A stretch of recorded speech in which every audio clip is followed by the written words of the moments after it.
This is the single biggest principle. And it bothers me that people are very careful with their money. The public, when they buy a refrigerator, they get a Consumer Reports. They buy a microwave oven, they do that. They ask people what's the best kind of radar range or what kind of car to buy. They do research on apartments. When they go on a trip to Wyoming, they get the Mobile Travel Guide, or California. When they go to Europe, they get the Michelin Travel Guide. People will hear a tip on a bus on some stock, and they'll put half their life savings in it before sunset, and they wonder why they lose money in the stock market. And when they lose money, they blame it on the institutions and program trading. That is garbage. They didn't do any research. They bought a piece of junk. They didn't look at the balance sheet, and that's what you get for it. And that's what we're being driven to, and it's self-fulfilling. The public does terrible investing, and they say they don't have a chance. It's because that's the way they're acting. I'm trying to convince people there is a method. There are reasons for stocks that go up. Well, hello, everyone, and welcome to another episode of Truth Be Told, where we go over the uncomfortable truths, the unspoken things that go on in finance and economics, and unfortunately, as it's becoming more congealed with everything, politics while we're at it. But before we get started into our main subject for tonight, let me bring on our lone guest for tonight, Amy, that girl trader, as you know her on X or Twitter or whatever you want to call it. How are you doing? Whatever it is. How are you? Doing pretty good. So have you happened by any chance to hear about the most recent troubles with Tesla? No, I mean, just what you were just like quickly telling me before we started. So there was an article that came out about the most recent Tesla lawsuit. I've only read this article. I've not gotten a chance to read the lawsuit. So we'll go, it's 150 pages. So naturally, we're only going to go over like the first part of it because it's pretty extensive. This isn't the first time that Tesla has had to deal with racism in the workplace. They already have had at least one lawsuit about it. We're going to get into some of the other things that have been happening with Tesla this week. But first, we're going to start here because this was the thing that ended the week. Yeah, Friday on the 8th. So brawls, racism, and cocaine. Lawsuit reveals the life inside a Tesla plant where Musk directly was involved and controlled HR decisions. That's the big complaint here. It's not just them saying that they had all of these practices and they were kind of encouraged and HR was asleep at the wheel. Like they were saying, basically the allegation is, no, HR was asleep at the wheel because Musk was directing them to be asleep at the wheel and to fire people who basically spoke out against this sort of corporate culture. So let's go to the lawsuit here. Sounds oddly familiar. Yeah. Nature of the case. Tesla is a racist and toxic workplace. By all accounts, Tesla is a racist. Can we start? Who's bringing this case? Yeah. Several employees. It's not a class action, surprisingly enough. It's just a handful of employees here. Linda, Adam Chow, Tira Polino, Lee Martin. It's fine. You don't have to try to announce it. But yeah. So it's like, I think 7 employees. I'm surprised given how rampant they said the problem was that it isn't like just a straight up class action for, hey, all the employees that have worked at the Fremont within this class period. But I guess because there's a bunch of divergent allegations. Maybe something happened like personally to yeah, and you couldn't make a class out of that in that case because the claims are not similar enough. Right. For nearly a decade now, Black Tesla I'm skipping over some of this. So including repeated uses of the most brutal and degrading racial slurs. So for nearly a decade, Black Tesla employees have filed complaints with the state and federal, as we stated at the beginning of this, anti-discrimination agencies about pervasive uses of racial slurs, including, you got the list there. I don't think I need to describe that any further. Before we even get any further, they also give us a screen cap here of this was apparently left at a workstation. A noose. Yes, of a noose. So obviously sending coded threats and things like that. Fantastic. Yeah. For instance, one black Tesla Fremont employee sued the company after being regularly subjected to the N-word, racial slurs at the factory floor, as well as seeing racist graffiti in the bathrooms. Federal jury awarded him a multi-million-dollar verdict in 2021. That's the one we were previously talking about. Let's see here. There was other ones here. I'm not trying to like brush over the racial issues, as that's It's just kind of that bad. yeah, like this. It's like the predominant part of it, because from what it seems like and sounds like is all of the employees that are bringing this lawsuit are all African American, and so they're going to focus on that a whole lot. But I was Yeah. trying to find some of these other ones because they were Well, as they mentioned. should, really. But Yeah. With this kind of hastily hired, poorly vetted workforce, there's been a multitude of human resources issues from the moment vehicle production, and in particular Model Y production, ramped up at the Fremont facility. There have been poor attendance issues, misconduct and discipline issues, physical fights, acts of sexual deviance, and of course, repeated instances of racism and sexism. Given the toxicity of the workplace environment, among other things, there's always been an extraordinarily high rate of employee turnover at the Fremont facility. That sounds like a management issue. On one hand, because of the tolerance of and acquiescence to intentional retaliation against, okay, here's where we're getting into it, and against employees that voice complaints about the racial slurs and discrimination, many of those employees either resigned because they could not take it any longer, or were similarly fired for raising these concerns in the first place. On the other hand, in the limited instances when wrongdoers were actually terminated, the need for a workforce increase due to the growing demand for vehicles was so great, many of these disciplinary firings were simply loopholed back in through the temp agencies. So they were fired by Tesla. They got hired at a temp agency who then picked them back up and then brought them back into Tesla.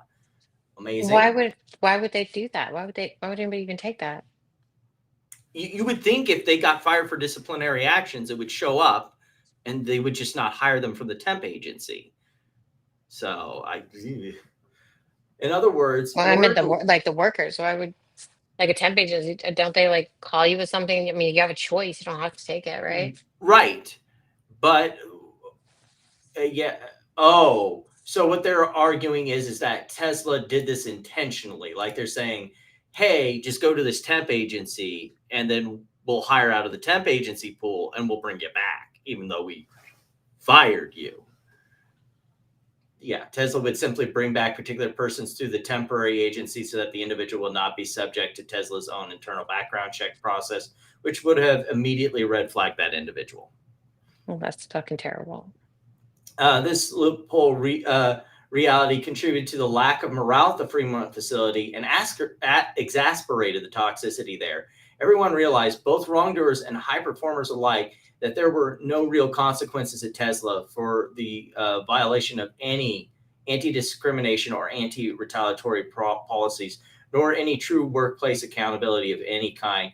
According to the former senior manager of physical security operations who had responsibility over safety and security at the Fremont facility, that meant even employees that had been terminated for instances of workplace violence were loopholed back in via the temp agencies. That meant that then that oftentimes employees who had been previously victimized had to actually resume working with their attacker and tormentor. Jesus Christ. In fact, senior security manager himself was attacked and suffered serious injuries when he attempted to stop one of these employees who had been returned to work after being terminated for cause. After that employee came back aboard and attacked another worker. So that was those fights that we were talking about, because like, I know before this whole thing, like before the show started, you were talking about like fights at the workplace. So apparently, like, I guess it's kind of sadly commonplace. I honestly thought you said bras. No, I was like, brawl. are you saying brawls? Like, Yeah, like actual fights where people that's got injured. insane. And look at this. Tesla repeatedly fired HR professionals for validating reports of workplace racism. Mm-hmm. On a So daily they basis. were firing the people who were complaining and then filing the HR people who filed the reports. Correct. Tesla instead turned its ire to one on the HR professionals that merely investigated and substantiated the basis of the complaints. So oddly, in most instances, it was the HR officials that wound up being penalized and pushed out for substantiated the alleged wrongdoings rather than the wrongdoer themselves. Consequently, a dizzying number of HR professionals, the plaintiffs here. Oh, so some of the plaintiffs are the HR professionals that were wrongly fired. There we go.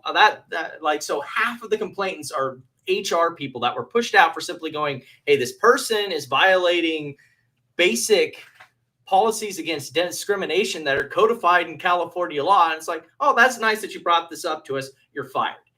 Look, they have either been outright fired for substantiating complaints of discrimination or retaliation, or resigned because they saw termination coming and did not want that type of disciplinary stain on their job history. Yeah.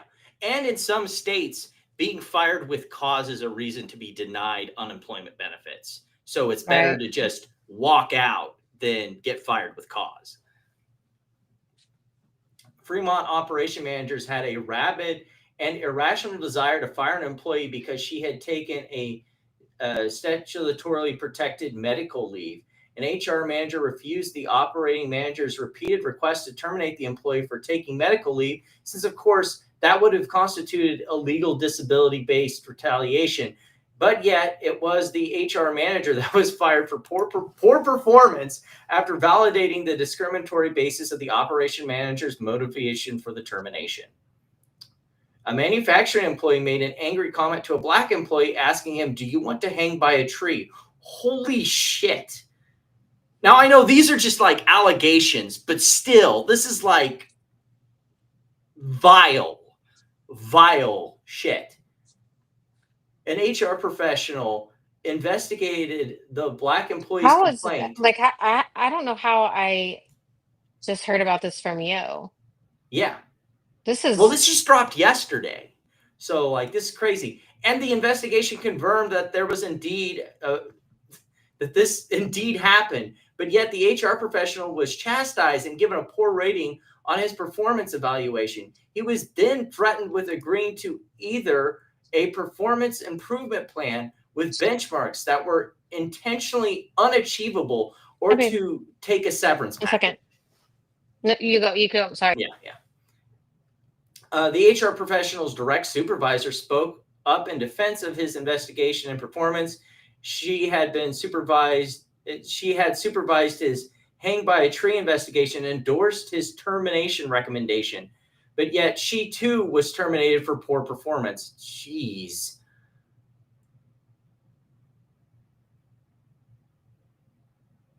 A common demeanor in many of these terminations is Common an denominator. HR manager named Nicole Burgers.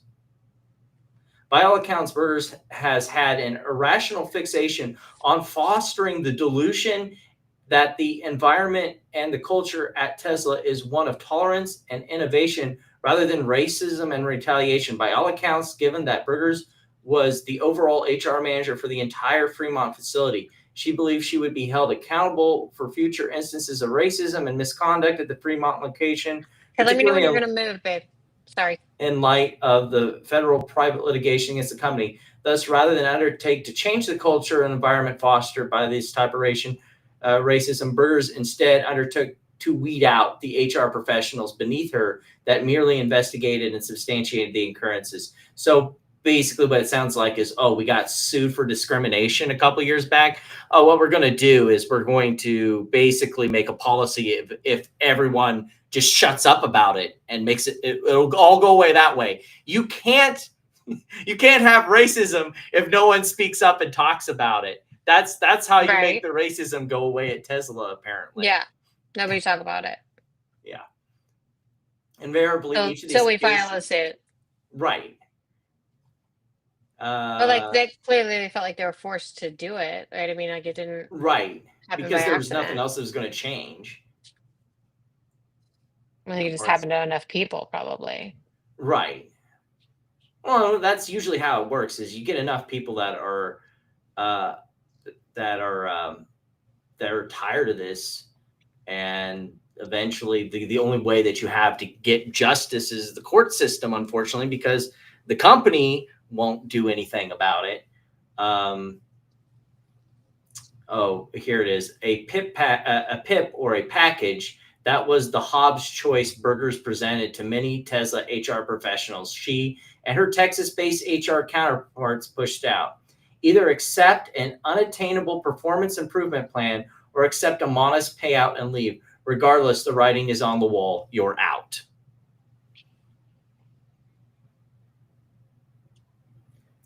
Wow.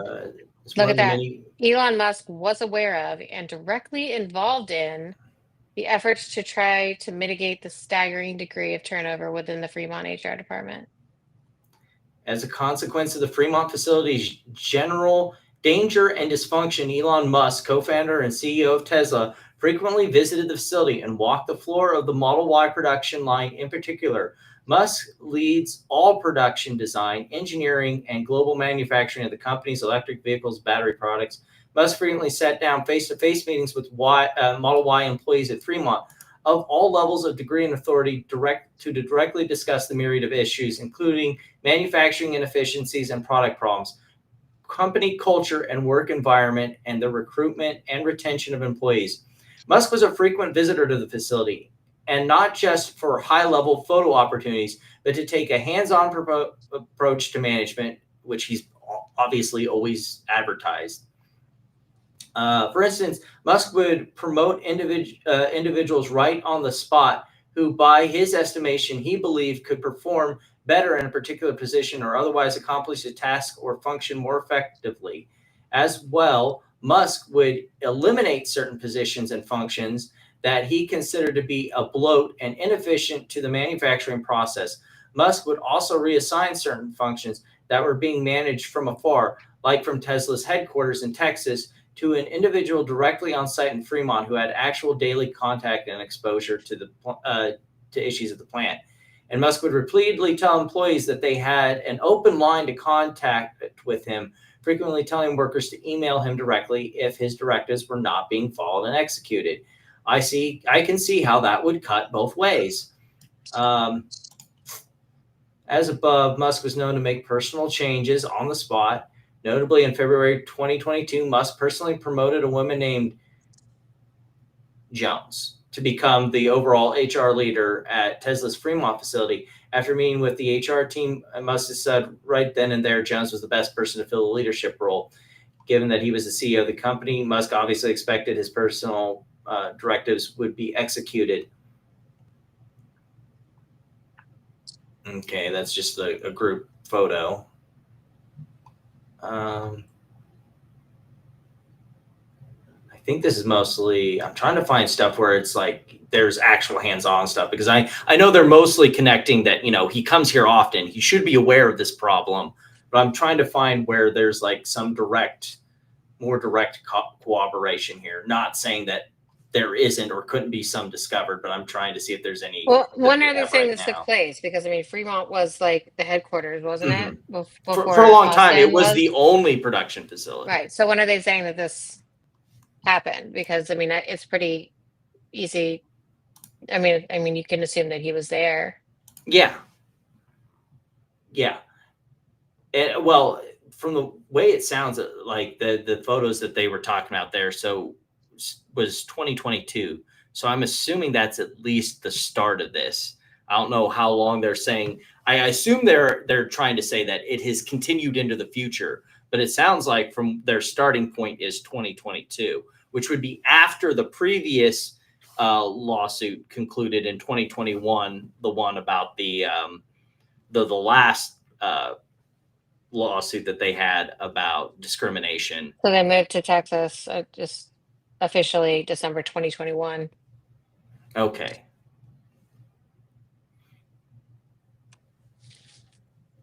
At the conclusion of the meeting, Dusk endeavor asked Davia to compile her notes and discussion during the meeting.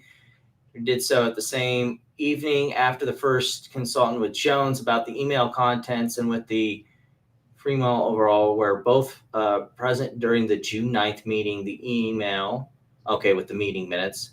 A little over a week later, on June 18th, 2022, after some follow-up emails from Jones, Jagger must respond to the email that Draper started on June 9th. In the Musk email, he approved Jones's earlier infamous that Sagar would have the authority to approve Musk's personal decisions, which included the approval of Draper's promotion.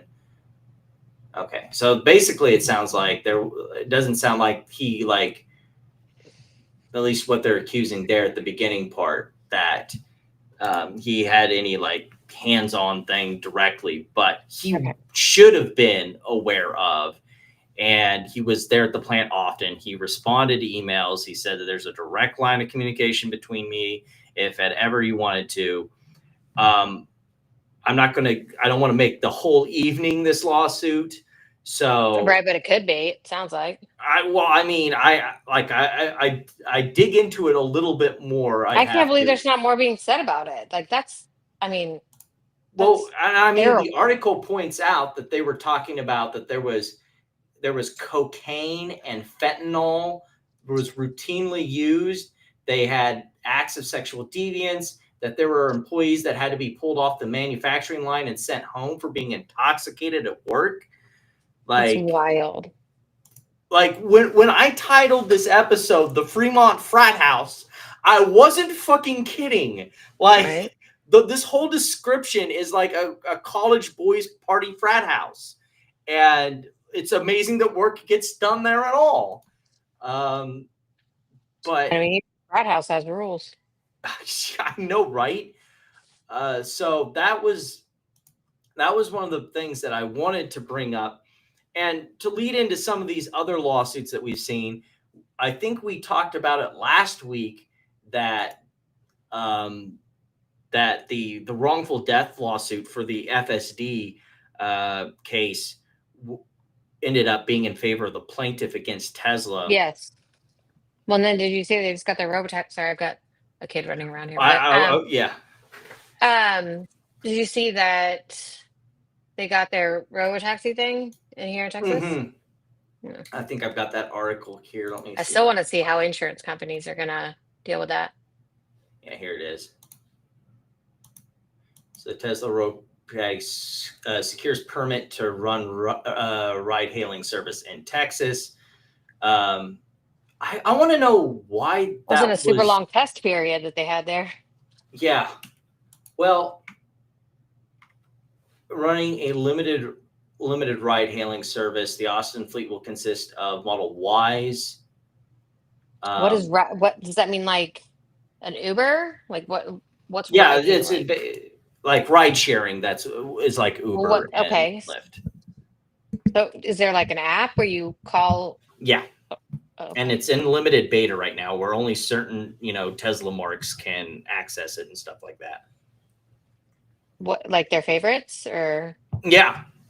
Okay. Like kind of like how the closed beta for the power packs for GameStop was, except I get the feeling that was more random. This, I have a feeling with Tesla, was less random and more who will spout the company line about us, right?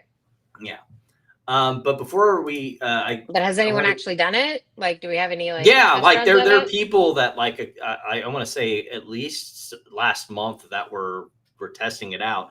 That they were even having reports where because of heavy rain, like they were being stopped. Anytime there was rain, like the ride hailing would just dump you off somewhere and say, "Sorry, can't drive in the rain," and just like the car would just stop. Yeah. Perfect. Rain's forecast, and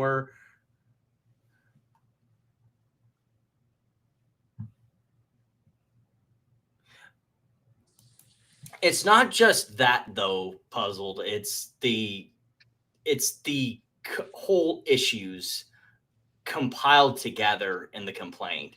Racism, like sexual deviancy, all sorts of like, I have no doubt that generally speaking, there's at least a few people who have drug problems who bring it, unfortunately, onto their employer's premise and are dealt with. But the way the complaint shaped it, it sounded like it just is a thing that's allowed. And if you speak up against certain people, you'll get fired. And if you try and authenticate certain people who are, I guess, protected individuals, then you will also get fired, especially in HR. But and even if it is something that happens at other like factory lines, that doesn't exclude it from being something that should be taken care of either by management, or if management is not going to take care of it, litigation. So we also have, coming out of that lawsuit, apparently that Tesla was caught withholding data, lied and misdirected police and plaintiffs to avoid blame in that lawsuit. So that's probably why they lost that lawsuit. I'm gonna hazard a guess. Just gonna throw that one out there. And I have a feeling that we're going to see more of that, because the lawyer from that lawsuit has said, "Oh, I'm just getting started. If there's anyone else that would like to sue Elon Musk and Tesla for their shitty FSD, give me a ring." He says he's ready for round 2.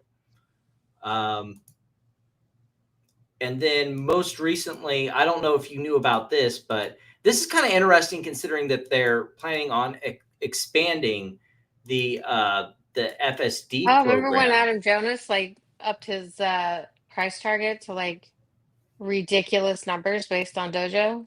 Yeah, and this was supposed to be the AI that was supposed to be training the FSD, and now that's just, now Musk is saying that it isn't going away, but from my understanding from this article, and from what I not just this article but others I've read, is that there's been a significant downscaling, and basically that it is, for all intents and purposes, non-existent. Followed the departure of around 20 workers who left the automaker to start their own AI company called Destiny AI. So, yeah, not great news. Also, in the wake of that FSD disaster lawsuit, now the shareholders are suing Tesla. It's like, so, like, first of all, I have to say on this one, guys, you're just now coming to the party that this FSD thing is kind of a disaster train. Like, I don't think the company wants to make it for fighting against the FUD for all these years. Yeah. Amazing. Well, I don't want to say that all the way, because like the lawsuit in Delaware about Musk's pay compensation and things like that was brought by one shareholder who had a small position in Tesla. So it could be the same situation here, and the majority are still drinking the Kool-Aid. But like, how can you not be involved in Tesla or have a position in Tesla at this point and not be like somewhat aware of the concerning problems that FSD has, and that, you know, Tesla continues to push this product in spite of that fact? Well, they always will. I mean, like, that's not going to go away. Yeah. So I think, and maybe because I only have the article, I don't have the actual lawsuit. I probably should go dig that up at some point. In fact, I'll pull that off to the side for later research. It could be a situation like, or if you'll remember back to AMC, Amy, when it was one of these like pension funds or something that was basically doing the lawsuit, which makes sense to me in this case. Like, you know, I invested into this, you know, to, you know, diversify the portfolio for a bunch of employees, and, you know, Tesla's over here running a clown show and ruining the, you know, retirements of the people in the portfolio. So if you would stop that, please. Good luck.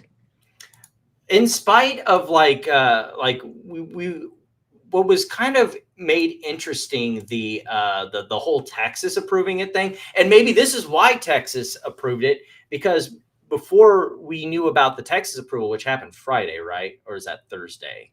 I don't remember when I sent it. But it was just a few days ago. Yeah. Yeah. At the beginning of the week, we'd been hearing about how Tesla was begging and pleading, California, please, please let us do the ride sharing beta in your state. Please, please, Well, didn't please. they do their whole little like rollout of it in California? Was it The at FSD, Disneyland? but not so much well, they That did was like the robotaxi, right? like the FSD Yes, it rollout, I was. think started in California, No, but like, the robotaxi day or whatever, I think was oh at yeah, that was on Disney. a movie lot. Yeah. Mhm. Yeah. So like they did the demonstration stuff on a movie lot. Yeah. For I the thought it was for at the whole Disney, but robotaxi sure. day. Yeah. No, it was Warner Brothers, I'm pretty sure. Oh, okay. But yeah. So yeah, California does not seem like it is particularly interested in doing this, which kind of I think helped with it getting improved in Texas because, and maybe you would know more about this, Amy, but like Texas has sort of tried to like steal away like some of this tech Silicon Valley stuff from California and bring it to Texas by I mean, I think it basically probably has more to do with like taxes and that too. things like that more than it does them wanting to steal anything from. I Well, mean, business in it general. definitely serves the state of Texas to have Tesla headquartered out of Texas. So, I mean, it's not even like they don't even allow you like Teslas to be sold here because they don't allow like it has like cars have to be sold through a dealership. Like so Mhm. they don't even allow So them they to can't sell even them do the here. direct selling that Tesla Right. likes to try and do. Correct. You have to like if you order one in Texas, you have to order it from like third party. All right. So we also got recently that Tesla, that the package that's still being fought over in Delaware, apparently they approved a new pay package for Elon Musk. Um, I don't I know mean, how that's he's the going to richest work guy in the considering world. Like, Tornetta. why does he even take a pay package? Is like just fucking fuck off. Oh, but he only gets paid in shares. So yeah. Oh, taxes and yeah, political undercurrents. That's pretty fair. Yeah. Yep. Like we don't have state tax here, and Yeah. there's a bunch of. I I'm kind of mean, envious that you guys don't have property tax, correct? we do have property tax, but Okay. Abbott wants to abolish it. He hasn't gotten there yet, but Mhm. he definitely he something he wants to do. I doubt he Uh, actually pulls it off, but yeah.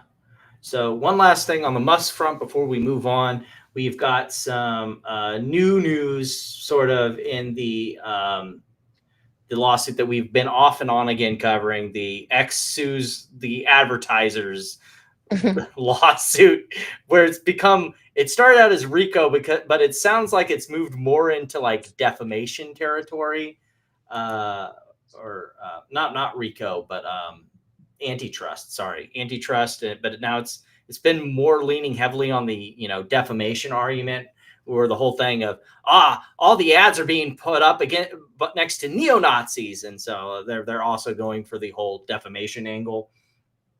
But we do have a new motion for extension of time.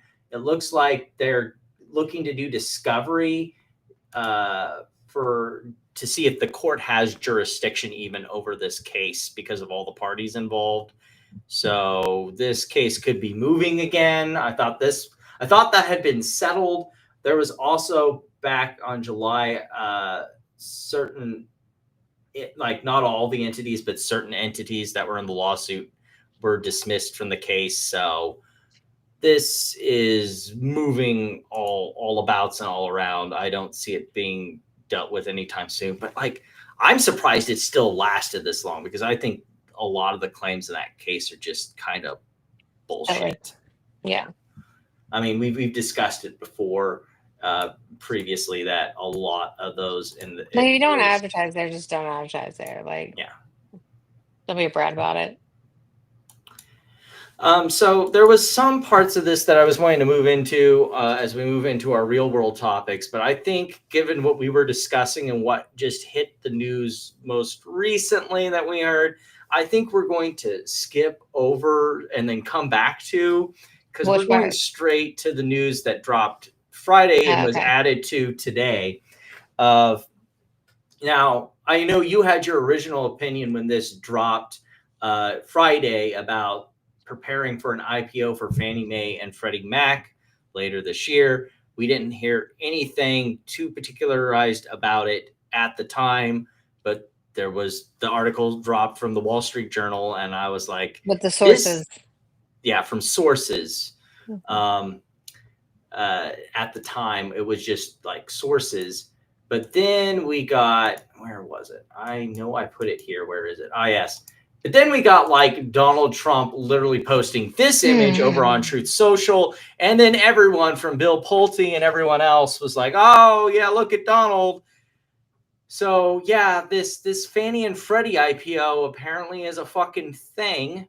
But not only that, they're not going to be IPO'd individually. They're going to be merged into this Great American Mortgage Corporation, Well, and and that's then not what any IPO of the under holders that. wanted, right? They wanted it uplisted to, Hmm.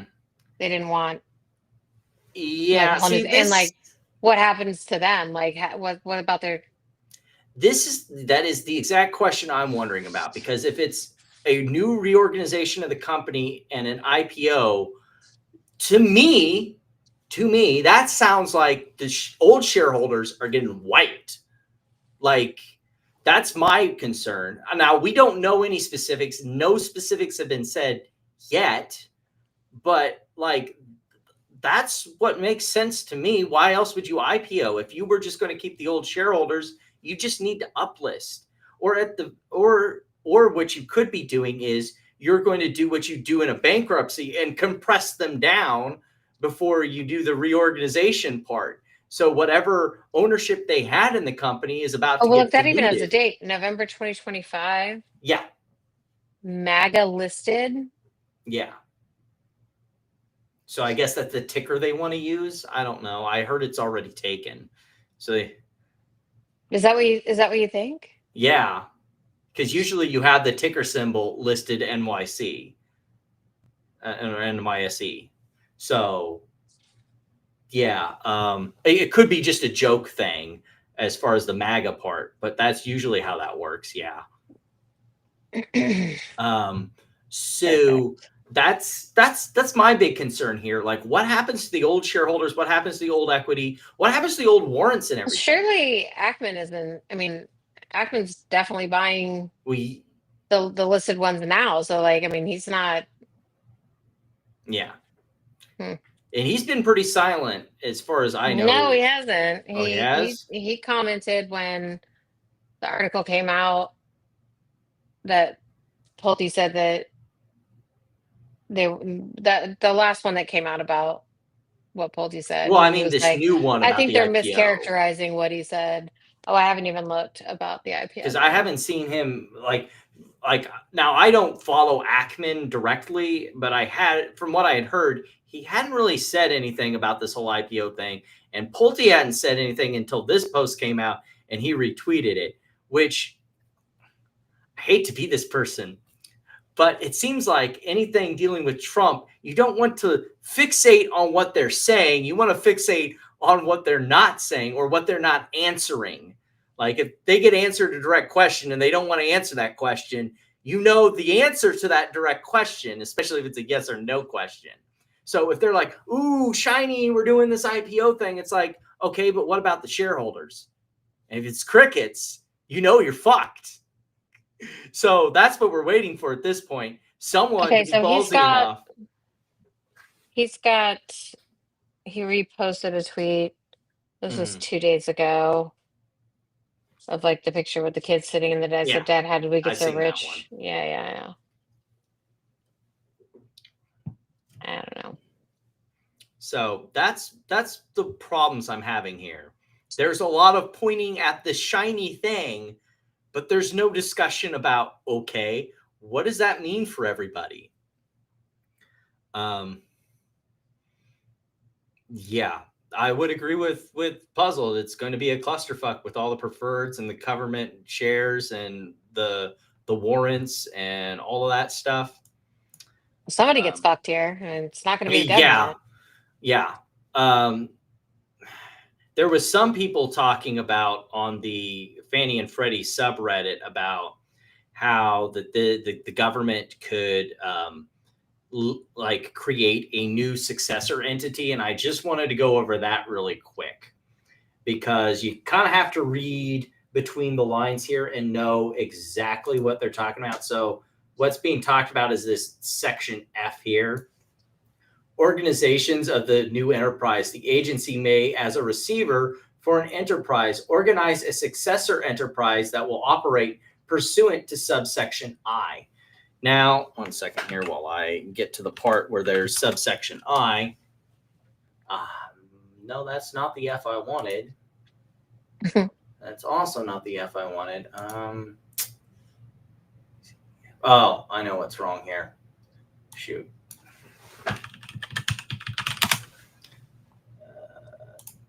Sorry. There's a Well, and I specific mean, way. if they're gonna consolidate them into one, like they serve different functions, and like Yeah, why don't you bring that up, because we'd have that's to look. We'd have to look up the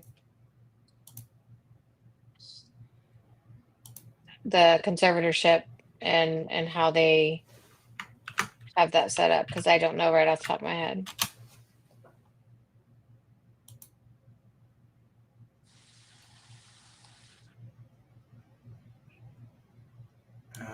shoot. But anyway, it's about like if you're liquidating because of a bankruptcy, like all the terms on it. I didn't want to have to fumble around all day with trying to find it in that archaic government document from 2008. But it is in there. It's talking about bankruptcy. If the company is insolvent, if Fannie and Freddie are insolvent, you can liquidate them and you create a liquidating trust. It's like they don't say liquidating trust, but that's basically what they're creating. And then you get, stays against lawsuits. You basically wind down the debtor. It's all bankruptcy language. That's what that part of the law is. So the other question is them liquidating Fannie and Freddie and creating this new entity, or taking both assets and creating a new entity. Can they even legally do that? Not like that has stopped Donald Trump at this point, but like. But I think the consolidation we have, like just looking at, I mean, there's several differences, of course, but like, Fannie works with and primarily purchases mortgages from larger commercial banks and lenders, and Freddie purchases from smaller banks and credit unions. I mean, Fannie focuses on loans with strong credit profiles. Freddie is more flexible with borrowers and have moderate credit histories. They use different systems for underwriting.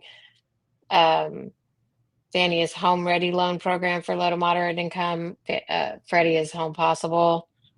I mean, there's a lot of differences in between them. So if they're talking about consolidating them into one, I mean, I think that'd be These are interesting. two different entities that do two different distinct things in the mortgage market, and Right. does it make sense to even combine them? Like, there's a lot of questions that are not being answered at this point, and that's my worry. Why are they not being answered?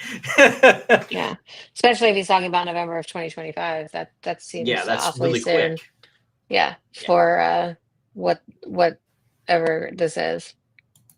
Yeah. But that wasn't the only thing. I'm curious about this because I don't think I got the chance to really read this. Did you get to read? This came out, it says the 7th. So that would have been Thursday. Yeah. I guess we got another one of the Bill Pulte articles here. Yep. All stuff we know. Sudden decisions. Wait, go back up to that. What did he say? He runs a little known agency. What? Go back up to the top. That regulates the mortgage industry and does not sit on President Donald Trump's official cabinet. President Pulte has made a name for himself as prominent Trump sidekick. Barf. Yeah. See, Little yeah. known agency, but like who is it? Like by whom? I mean, to be fair, as far as what, like, if you're looking at it from a Washington politic wonk position, it's not a particularly well-known agency. Like, it does a very niche thing. Oh, they're talking about FHFA. I thought they were talking about Fannie Yeah. or Freddie. Yeah. I was like, I mean, it's like $9 trillion. It's hardly little known, but yeah. Yeah. So I Well, mean, yeah, FHFA director, maybe, sure. so this is an interesting thing to bring up because we do have, I know, Amy, you said you'd listened to it. I guess a recent interview that he had done on Fox News about the whole Letitia James and Adam Schiff stuff. Actually, let's. Oh, there you go. You got it. There you go. Just paperwork. It's an actual defrauding of a system. Let's speed this shit up. Well, in 1983, she says that her father is her husband to get a mortgage. Right. Then in the 2000s, she buys a home, which is listed under the certificate of occupancy in New York as having 5 units.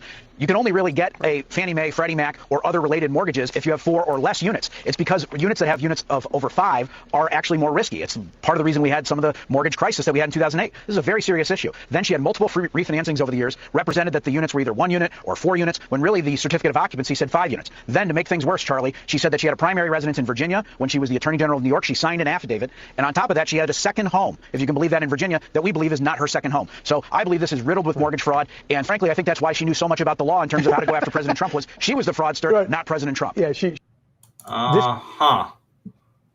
I mean, the amount he blinks when you speed it up is unsettling.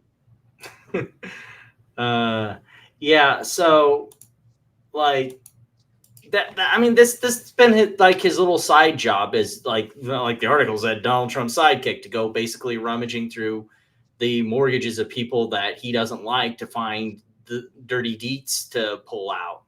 And now we know. Well, that's sort of the unsettling thing, like, is that, like, this person has access to a lot of people's personal information, and like,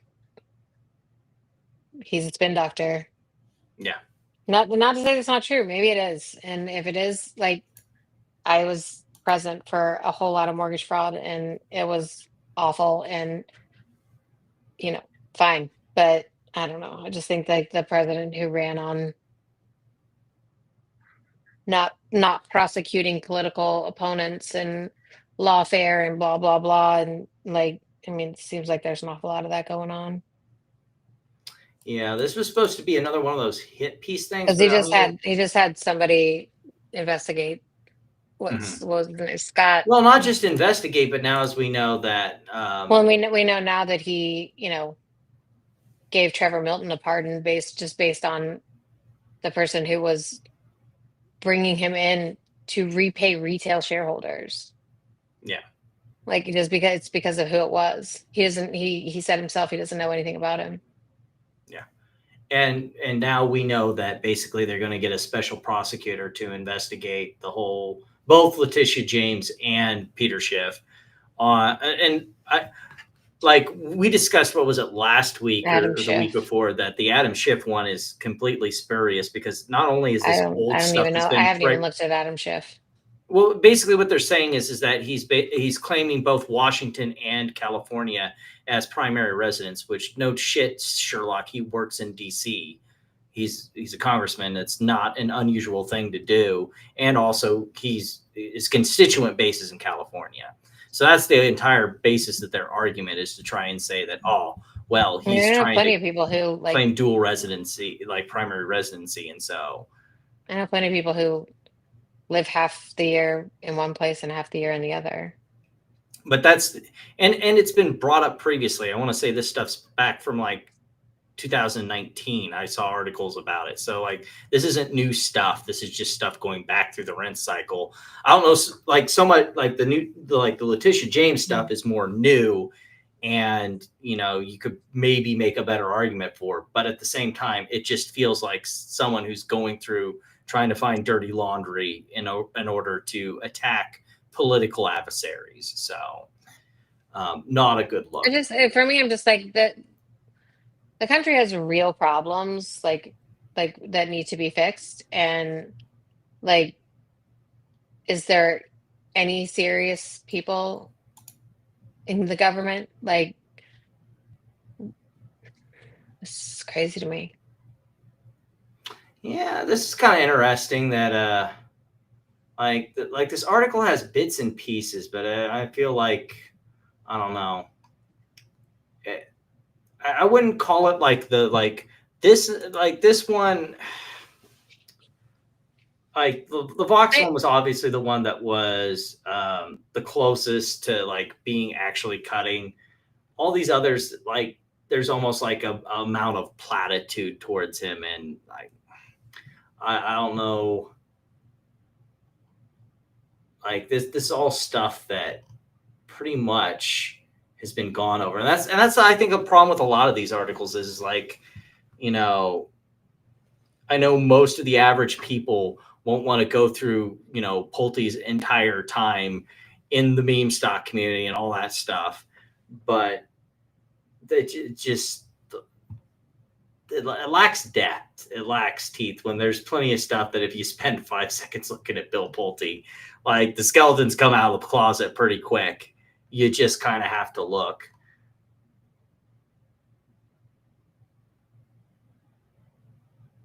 Yeah. I'm not abandoning you. There's a weird project that just happened without my knowledge. But keep going. I'm still here. I'll be right back. No problem. So, yeah, I know. Well, I don't want to go to that until Amy can come back. So, oh well, we'll work into it, and I'm sure. Sorry, I'm here. Okay. Sorry. There's something called cotton slime that has happened, and I don't know what that means. So I had needed to look at it because okay, I like it could get real bad.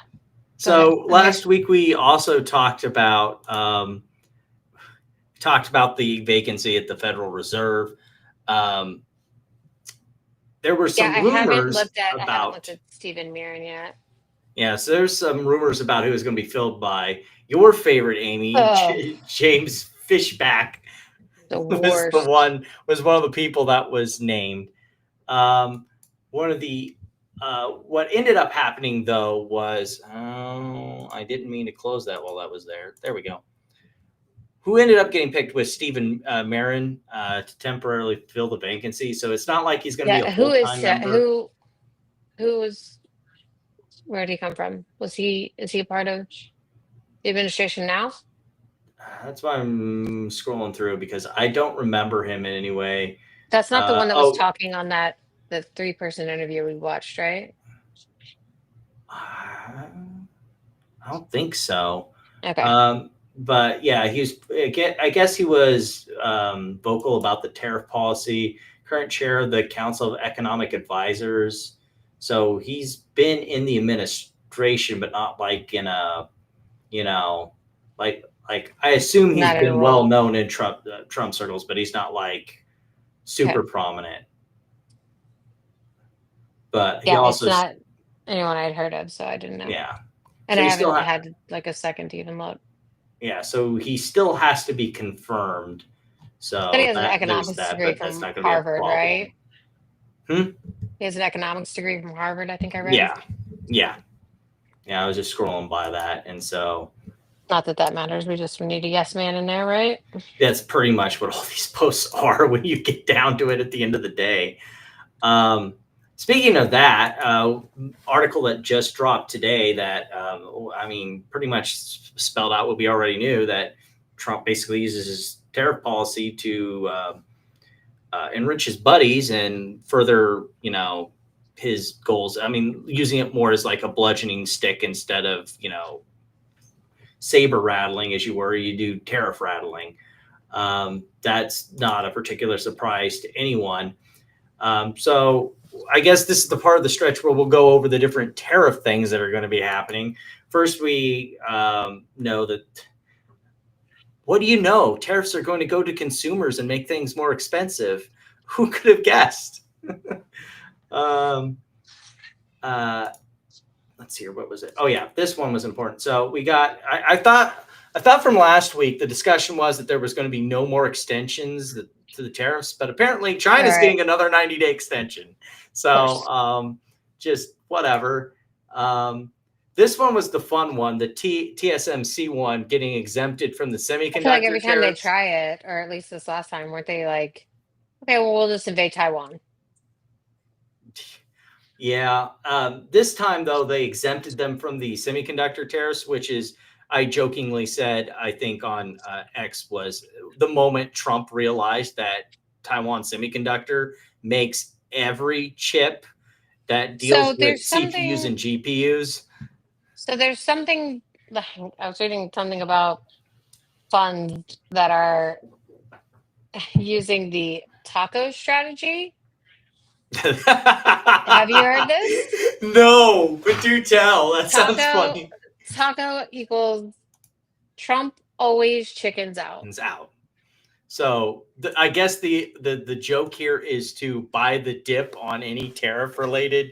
I mean, it's worked out for me. I have a stock that I'm currently up, I want to say probably 15% on. That's basically they're the shipping companies, the one that owns the big tankers that ship stuff.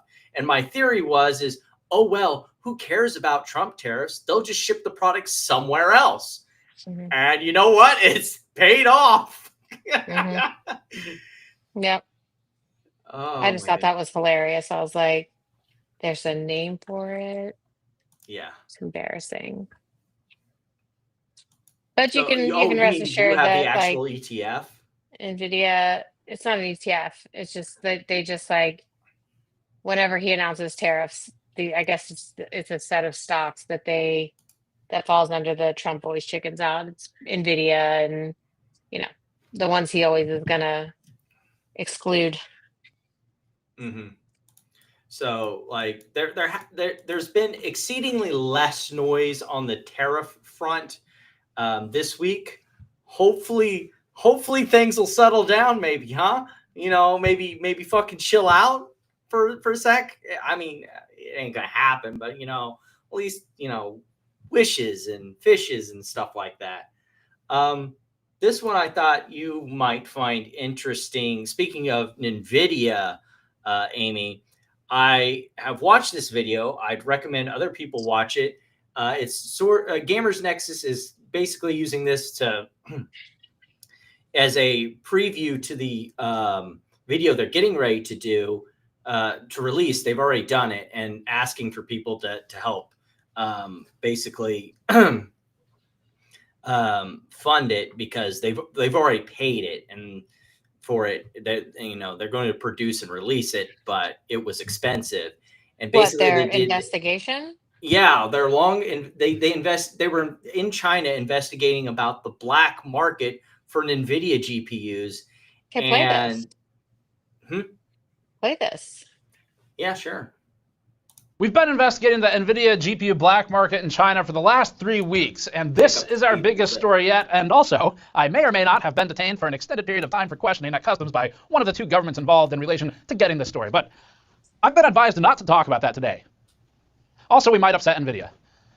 Again, this story's pretty crazy because we found and spoke to smugglers, middlemen, and users of so-called AI GPUs, which have been banned by the United States government for sale into China. And in a world first, we got several of these people involved in the chain of fueling this black market of GPUs to go on camera and talk about either selling them or using the cards.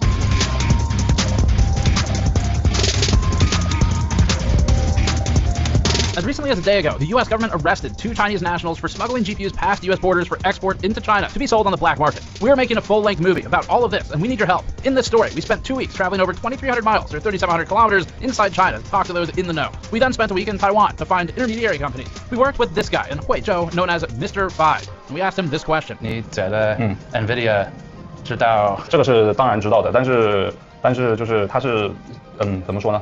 睁一只眼闭一只眼。This is like you turn a blind eye. This was the exact same. Yeah, that's the phrase, the Chinese phrase that a lot of these people are all going to use.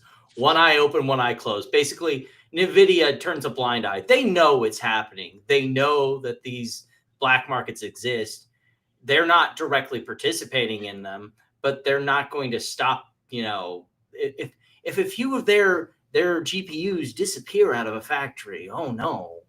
As long as they make money off of it, that's all they care about. Which, if you're an NVIDIA shareholder, given the current climate of Trump and China,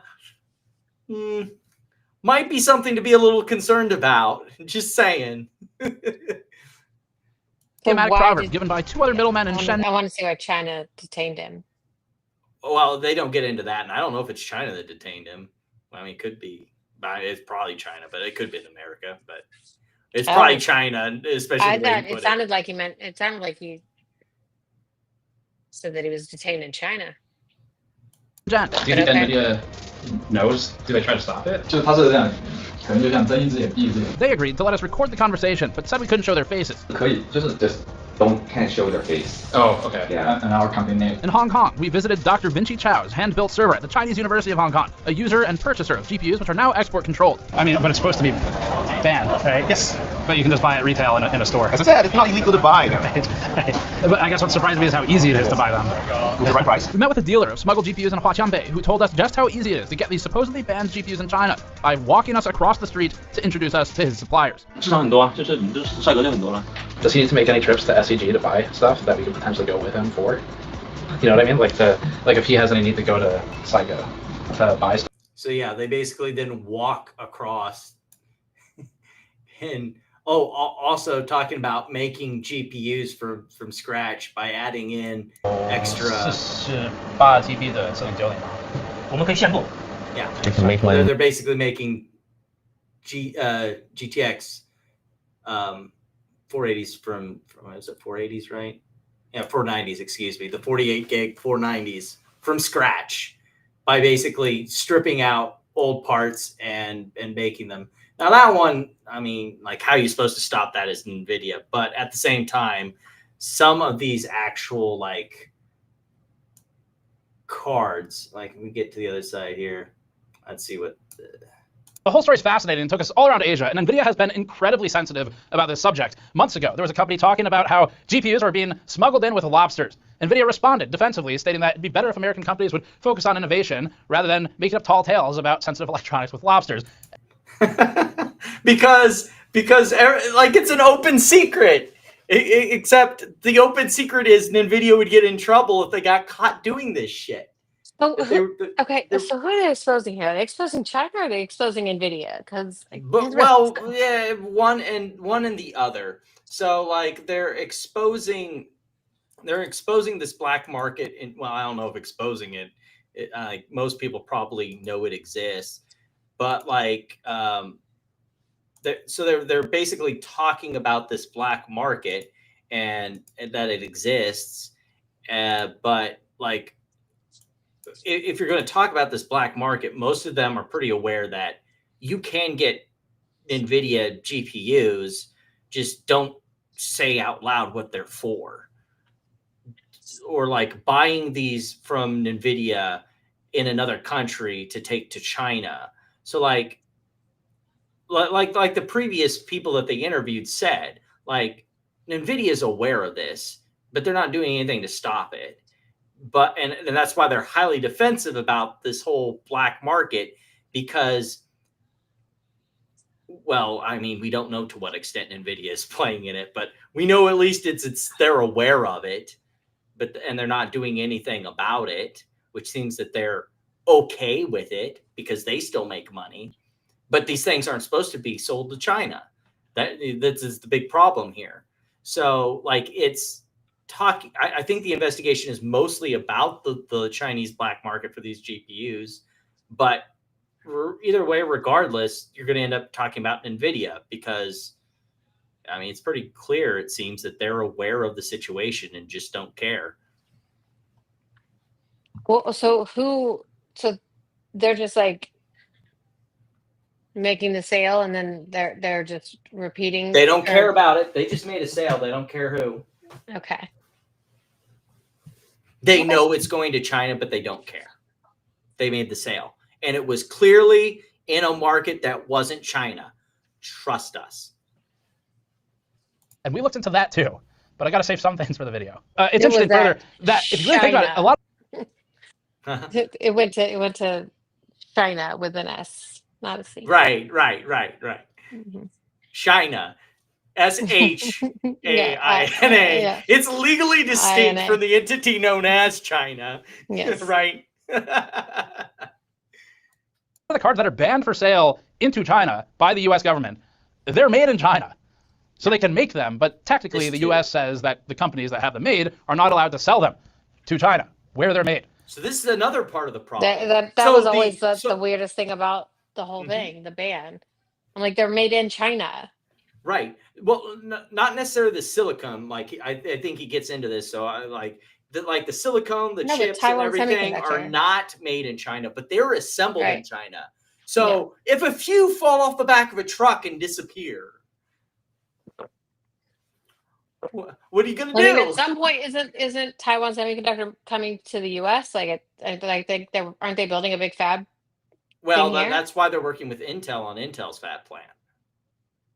They have part ownership. Oh, and have been helping is that them what with they're doing? I didn't even know that. Yeah, that was a couple. I want to say a couple weeks ago now, or 3 weeks, something like that.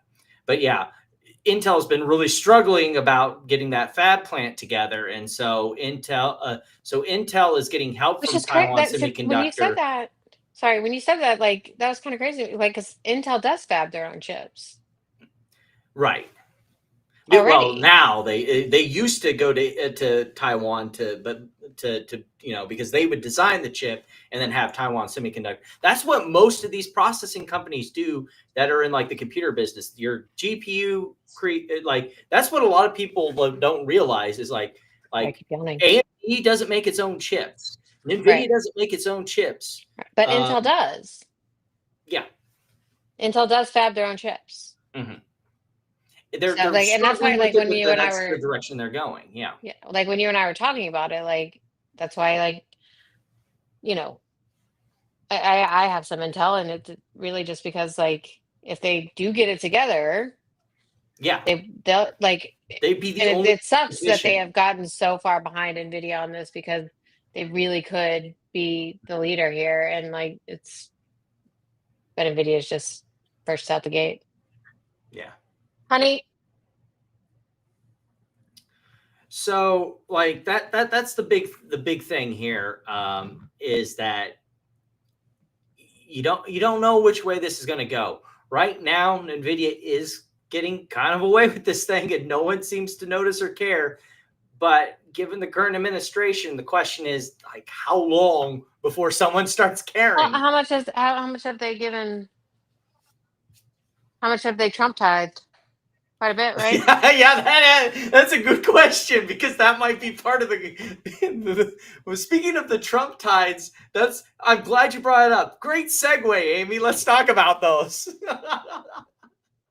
So, first of all, let me back up here. This article, I thought I had clipped it out, but whatever. Anyway, there's the new donor list talking about Trump's pay for access. But it's not just like donors paying for access, it's companies paying for access, like Micron, which is another semiconductor company, saying that they're going to invest $200 billion into the United States. What's Apple up to now? 600 or 500? We'll get to that one. But the funny part about this one is Micron's free cash flow each year is like 1.8 billion. That number ain't happening. It's just to get Trump to go the fuck away and leave them alone. That's exactly what that is.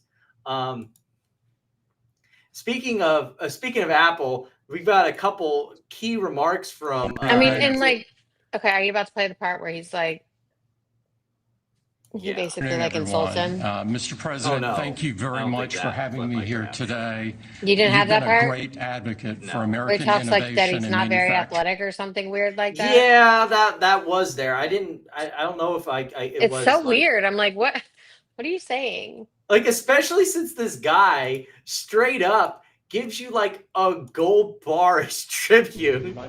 Yes, please. Like, what the? California, and this glass comes off the Corning line. It's engraved for President Trump. This reminds me, I need to buy a new computer. I probably should do it before they're $9,000. U.S. Marine Yeah, I know. Corporal, a former one that works at Apple now. Looks good. He's done well. Designed it for you. This one, I mean, this one's good. It's like the M1, Comes but from like Utah and is 24 karat gold, and it sits. I'll take the liberty of setting it up in an Apple box. Like, I get on God screener. Well, let's see. He's totally okay. There, you got it. Good. Congratulations, Thank you Mr. very much. President. It's fantastic. That's so Congratulations. silly. And What was it? Just what is that? so it's a glass thing with the Apple logo on it, and it's on a pedestal made of 24 karat gold. I like this is sad. This is fucking sad. But yeah, so we got the Trump tide where Apple is giving what was it? I can't remember if it's 5 or 600 billion now. Oh, What is that to? yeah, it's 350 billion No, over the next 5 years. that's just one. Like, I think the total, let's see. I'll look it up. Yeah. Oh wait, no, that's a different old article. Yeah. I'm sorry. I thought I had this. I could have sworn. What's this? Oh, here we are. 500 billion. There you go. Boom. Just need to go one link deeper. So 500 billion over the Yeah, I next couldn't 4 remember if it was years. 5 or 6, but yeah. 500 billion over the next 4 years, when Apple's capex in the previous years has been 42 billion. I saw someone joke that I think it was like a meme image with Tim Cook. It's like, we didn't tell you if that contribution would be in share buybacks, which is what they've been doing a lot of as of recently. But like, Well, they've been doing a lot of that period. yeah. So like, seriously, how much of that stuff do you think like both of these just sound like numbers, big numbers to make Trump happy and make him go away so that we can get back to doing Well, business. not even go away, just leave them alone. Yeah. So yeah, those are the two Trump tides so far. I'm sure we'll see more. Or exclude them from tariffs. Right. Then we had, did you see the press conference? Let's see what NVIDIA pledged. I don't know which one. I think it was, let's see here, it was 2 days ago. So that would have been Thursday, the 7th. And it was something he did in the Oval Office with the charts. I did see that, but I didn't see what the chart is. NVIDIA has also pledged to produce $500 billion Oh, well, there you go. of AI infrastructure in the United States over the next 4 years. So we're going to see how much of this we want to go for. It's an Oh, yeah, 8-minute I didn't video. see. So I saw them, like, I think I missed the part. Like, I think he explained what the chart was, and I missed that part. Yeah, because there's a lot of clips from this on X. So I But missed this is that the full part. thing. I saw him holding up a chart, but I couldn't see what it was. Yeah, like I'm hoping we can see these better. The Oval Office. But I think you have to President run Trump, through going to like be the making beginning some where remarks. So what let's the chart is. Yeah. listen in here So on we the got this one economy. here. What does this say? Well, thank you very much. ELS. Oh. Everybody, we're gonna Overstatement. have just a quick session with Steve Moore. Everybody knows Steve Moore with the Heritage Foundation, highly respected, one of the most highly respected economists and So here's his quip back after the past 2 months where jobs were the jobs were pushed back down for June and July. Was it 2 months? I thought it was like, I felt like the last one was like the best jobs report ever. Right, but they're saying these revisions. Oh, by the way, you thought those revisions were bad. Well, what's Trump's favorite distraction go to whenever something looks bad?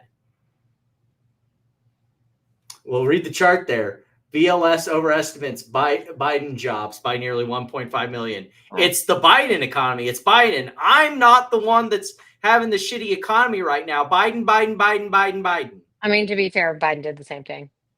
Oh yeah, I'm not saying that They all like do it. I'm just saying they all do it. yeah. People that watch your money and know more about your money and your life than probably anybody I can think of.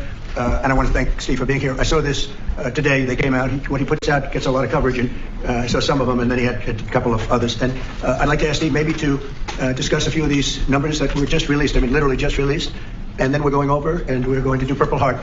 We have some. I very quickly go through these. So I was. So yeah, we got that chart. Can we? Everyone else does. What has happened month by month with median household income. This is based on unpublished Census Bureau data. It will be released sometime in the next 6 months, but we get an advanced look at it. And so I was talking. Why did you use the tiniest font ever? I can't read that. And I'm looking at, look, I'm not looking at on a tiny monitor. I've got this big TV over here, like 24-inch, and I'm sitting here trying to squint and read that stuff. What is this? That's what I'm saying. Like I saw him hold the things up, but I had no idea what they were. I can't read that. No, I can't What either. is that even?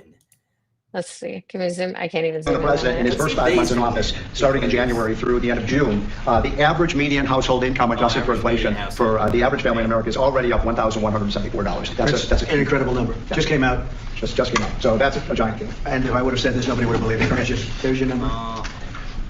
We're doing well. So the next one compares, we finally have the 2024 data on what happened with real family income in the United States. And so what I did was I compared the record in Donald Trump's first term with the Joe Biden first term. And you can see that, by the way, these dotted lines here, Mr. President, that's COVID. Okay, this is chart crimes because Biden took over after COVID. So yeah, you're going to have stagnant. Like, I'm not trying to say like that like, so if it had not been for COVID, these numbers would have been substantially better. But even taking account President. Well, yeah, I mean, again, because there was no. Was that COVID monthly recession. estimates of net change in in real household income? Well, first of all, there you go, estimates. And second of all, like, of course, because Donald Trump was 2016 to 2020, so that like tail end down end was from COVID, but like he had an unfettered economy that didn't have to like kickstart itself after the COVID lockdowns. Again, that was a policy decision that Biden chose.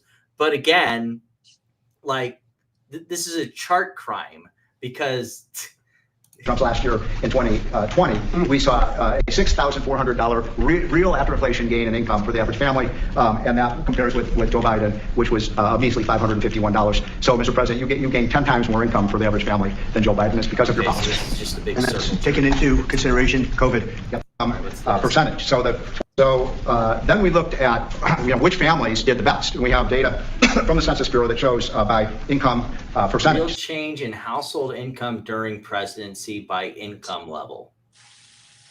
So the 25th percentile is the lowest income, 75th percentile is the highest income. What I find fascinating about this, Mr. President, is every income group did better. The red is President Trump, the blue is President Biden. Every single income group did better under President Trump. But what's really amazing is look what happened under Biden. The lowest income group lost income under Biden. They were poor 4 years after Biden's presidency. No gain virtually whatsoever for the middle class. And the rich was the only group that did better under Biden, which is ironic because Biden keeps saying he was trying to get rid of income inequality. He made income inequality worse, not better. It was President Trump that reduced income inequality. These numbers just came out, by the way. And then finally, these are the numbers just I just showed you in percentage terms. Mr. President, these are the numbers in dollar terms. Okay. So even the lowest. Look at rubbing my axe. Chris, so I can make these charts. I can't read them. I know, right? This is worse than Chris Soike and his fucking whiteboard. Also, I would like to see the underlying data for these charts. Not that I necessarily disagree or agree with them. It's just income it'd be nice. 25% gained about $4,000 income. That's a lot for a lower income family. $6,400 for the middle class and almost $10,000 for the richest. So you can see every income group did better under Trump than Biden by a wide margin. That's the net change in real household income during. Wait, wasn't that what we had in the last chart? This is just the same chart with a fancy picture behind it. Next. Okay, that's just him going over the pictures again. So, okay, that meeting was less than useless. I thought there would be some actual entertaining stuff to talk about, but no. Just a circle jerk, an 8-minute circle jerk. Got it. So, And like, actual what's the point of economic that? Like, data. what's the point of that? Like, just to be To like, jerk off his ego, like, the economy actually the economy is doing really well. Well, how about this? How about PCE fell from 5 point Which is 5.0. the Fed's measure, right? Like they don't. I mean, they look at CPI data, but they prefer PCE data. So this was from 50.8 to 50.1. Estimate was 51.5. Oopsies. So personal consumption expenditures price index, a measure of consumer spending on Right. goods and services in the U.S. economy. Mm-hmm. So that's going down. So that's their preferred inflation measure. Mm-hmm. But then didn't I just see that the New York Fed actually increased inflation expectations to like 3.1? I mean, if your theory is that these costs will continue to be moved to consumers, that's not how I would define inflation. But I mean, if that's what the Fed's going to define inflation as, simply as price No, this is movement up just or down. the New York Fed's like their normal inflation expectation reading. Right. They had That's it, I right. think, at 3, and now it's 3.1. Yeah, that's what I'm It's saying. increased. If your theory is not based on the monetary supply, but simply on prices going up and down, then yes, an increase in tariffs is going to increase the cost for average people to buy things, therefore inflation. Remember last week when we talked about Jeff Davies and his oil production charts and I think last week was Wells. This is weekly oil production in the U.S. So this red line is COVID. This is 2020, and you can see it fall through the floor here. 2021, you had a little bit here. 2022, and then 2023 was reopening. 2024 is here. This like light blue line. Dark blue line is oil production in 2025 so far, and it started out looking okay, and now it's starting to sag. We started above 2024 in oil production, and now we're below 2024 in oil production. So that's something we'll want to keep an eye on, because again, like I said, oil prices, oil production, number of wells being opened up. This is all like we burn fossil fuels to do everything, to drive cars, run ships, all this stuff. So if there's less demand for oil, less oil being produced, then talks about refinery capacity. That's a good one. Capability. He's not wrong. Yeah. But if these things are reducing, including, talk about that, the refinery capability, then there could be some slack in the economy. I'm not going to totally write it off yet, but that's one thing you should look at.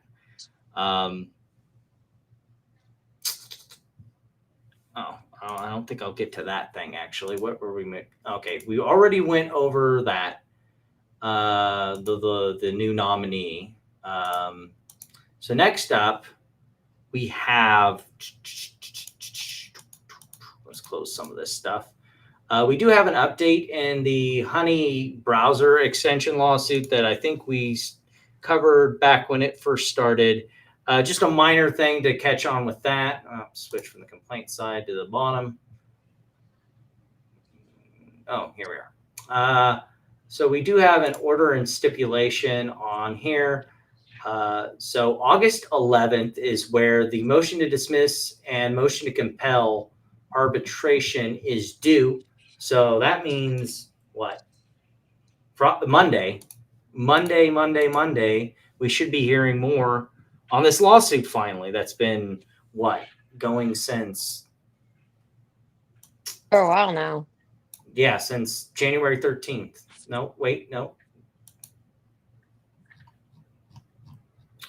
December 29th. So yeah, since the first of this year, pretty much. on our next tour of things leading into stuff here, have you seen Coffeezilla's most recent video? I haven't, but I saw you made a new one. Yes, I haven't watched it. We're not going to watch the whole thing here, but basically, remember when we talked about Whistling Diesel, when we were talking about the bumper coming off of the Tesla Cybertruck a long time ago? And, you know, what that would have had to been last summer almost, or last fall, right? Because that's about when the Cybertruck started releasing, right? Last year? Yeah. Wasn't it? No, it was before then. But yeah, it would have had to been October, I want to say. October. But so Coffeezilla did a video on him because he hooked up with where's the guy? I'm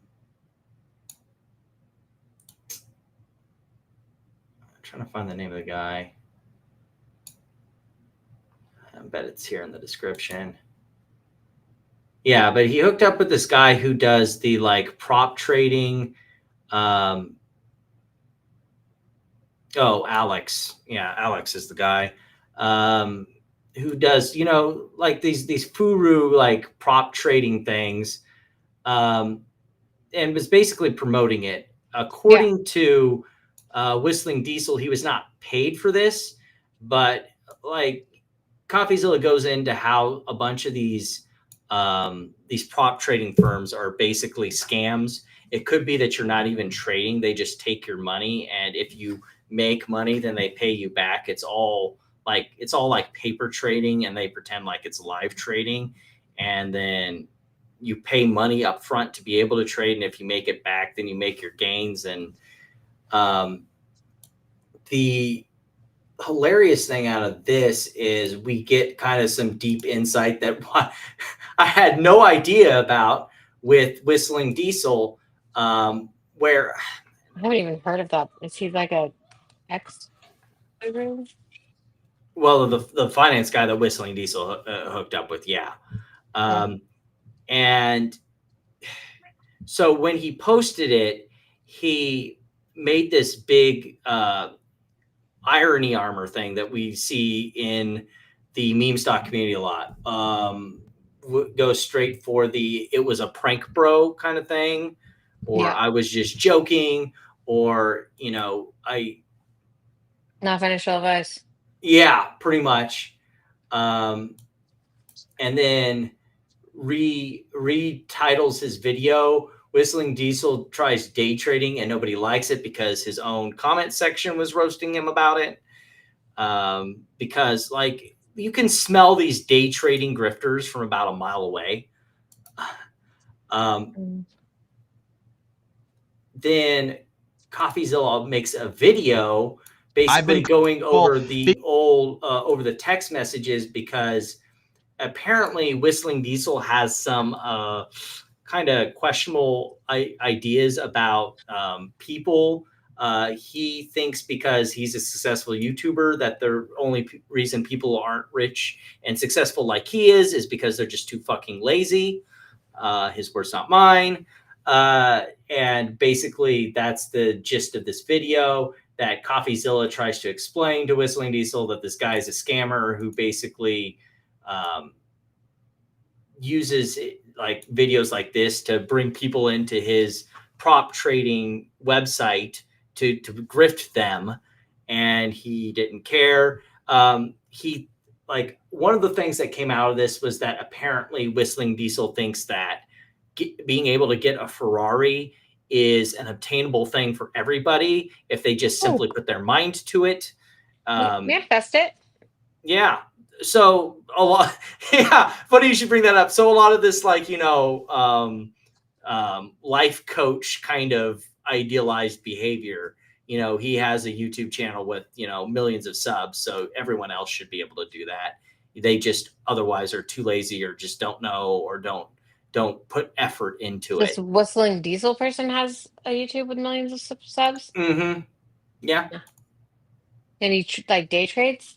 No, like he did one, like his channel is traditionally about cars, trucks, and doing Oh, stupid shit with them. okay. And he got real popular, but like he did one video where it was like day trading because he wanted to show that everyone can get rich if they just put their mind to it. This like Okay. thing that can only be said from an ivory tower from upon high. Someone who's already successful, therefore everyone else must be lazy. It can't be that I got lucky on YouTube and was able to make it a career kind of thing. Okay. So that finally continued to its final terminal point where everyone go to the Whistling Distal Reddit and flood it with comments because he was also getting burned on there and blaming Coffeezilla for sending his troops to go take him out. So, Wow. your standard thing whenever someone gets exposed or burned by Coffeezilla, it can't be that I'm a bad person. It must be that, that general like cliquish internet behavior of it must be they're out to get me. Speaking Always. Speaking of people who think that people are just out to get them. Yes, we got some updates in the Logan Paul, Coffeezilla, and all that stuff. We did talk about last week the recent updates in the CryptoZoo case. Logan Paul had his motion for summary judgment rejected. There was also some of the co-defendants that were dismissed from the case. Logan Paul is objecting to the reports and recommendations of the magistrate judge on his summary judgment and is trying to have that overturned. So that is what the object to the reports and recommendations is there. So there's that. We also have the motion to compel that he recently filed this week. This is Coffeezilla's case? Yeah. We also got an order, motion to compel third-party discovery. Oh, so we do have the granted in part and denied in part, denied without prejudice in part and denied as moot in part. So this is the stuff against Don Holland, the lawyer. The YouTube guy, right? Yeah. So with respect to subpoena request number 1, the motion is granted in part, and Mr. Holland must produce all non-privileged documents and communications concerning CryptoZoo or Logan Paul's involvement with CryptoZoo and or the promotion of CryptoZoo related cryptocurrency tokens or non-fungible tokens from January 1st, 2021 to December 31st, 2023. With respect to subpoena request number 3, the motion is granted in part, and Mr. Holland must produce all non-privileged documents and communications relating to his own purchases or sale of CryptoZoo-related cryptocurrencies. I don't know why that's relevant to anything. With respect to subpoena request number 5, the motion is denied without prejudice, but is subject to reconsideration should defendants' questions at the deposition include inquiries relating to Mr. Holland's purchase of cryptocurrencies. With respect to subpoena requests 2 and 4, both are denied as moot. So that's the court on that. What's this response here? Defendants reply in support of its motion for leave to take video. So he's responded back on plaintiff advances. Okay, so this is all stuff. So let me see if I remember this correctly. So, oh my goodness, this is a mess because no one's gone through and actually updated the docket. They've just pulled docket items without being able to. Okay. Which side is papering the docket this much? Is it Logan Paul? Yeah, because he's doing a lot of motions to compel. So we've also got them filing for an extension for time to respond to Logan Paul's motion to compel.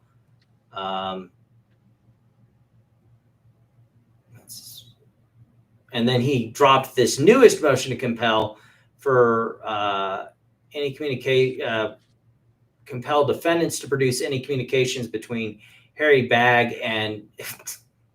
Yeah, his name's Harry Bag. I hope that's not his actual name. That's Yikes. unfortunate. and Zinsky relating to defendants' defamatory videos. So this is his editor, I think. Editor and yeah.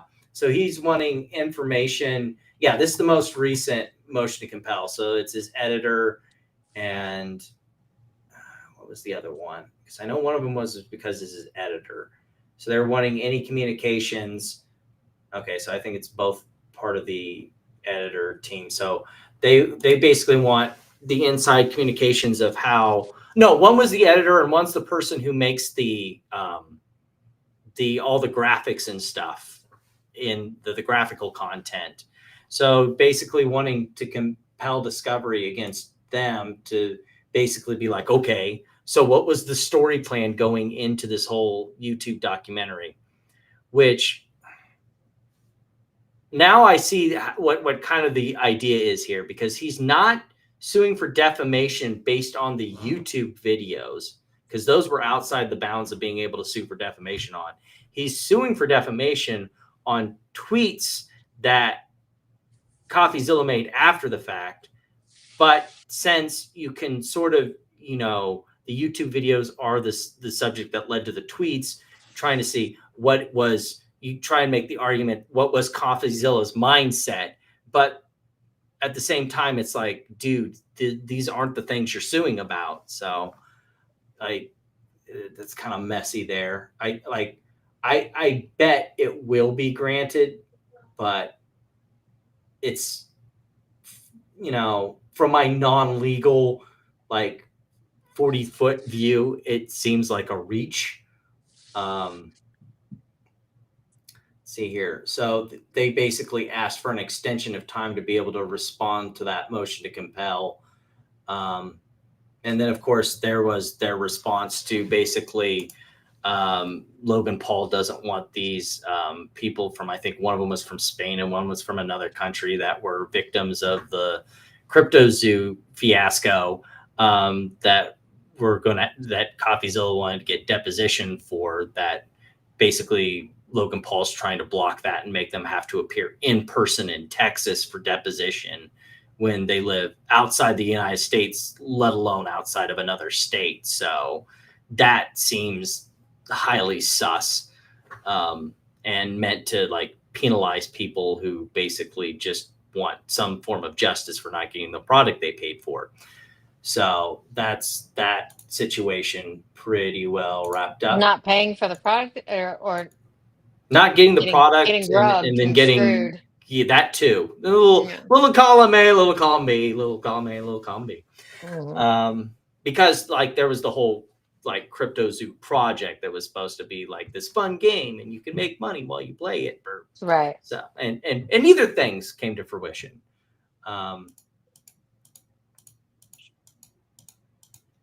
Next up on the list, it's been a long time since we talked about the Tape Bros, but before we get into a few things I have there, I thought this video would be kind of funny. Every single woman you've ever been with told you the ideal masculine existence is to basically copy our fucking life. Pretty much, yeah. And we offer people to do the exact same thing. We try and teach you that life really is worth living if you dedicate yourself. And that will teach you how to make money and have status and have power and be strong if you're prepared to join the real world 2.0. A lot of people are asking for updates, so I'm going to make this very clear. The real world 2.0 is coming very shortly. You should be inside of the real world already. What's really sad about that is like he talks fast already, so you can't even really chipmunk him because he's already annoying levels of Where are they broadcasting from? That I'm pretty sure that's Looks like different a than their green normal screen. setup. It looks like a the green screen. Like Okay. like the background looks so obviously AI generated. So it's like gotta be clearly a green screen. Gotta be. Where are they now? They're still in. Well, let's get to that. They're still in Romania, by the way. Still under House arrest. Yep. So, and they tried appealing that, and that decision was denied. So So like, they're still how under did they get over judicial control. here?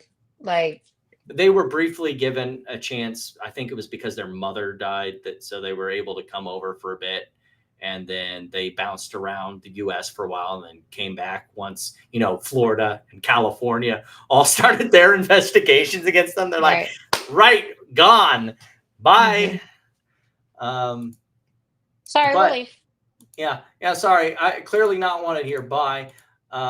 So I get the feeling that all this legal stuff that they're having to deal with is finally starting to rack up. You know, they like doing this lawfare thing where they, you know, are litigious assholes to go after people. But the way they keep, you know, going and hounding their members of their little like Wait, yeah, go knockoff back up to the Discord. tweet. Read it.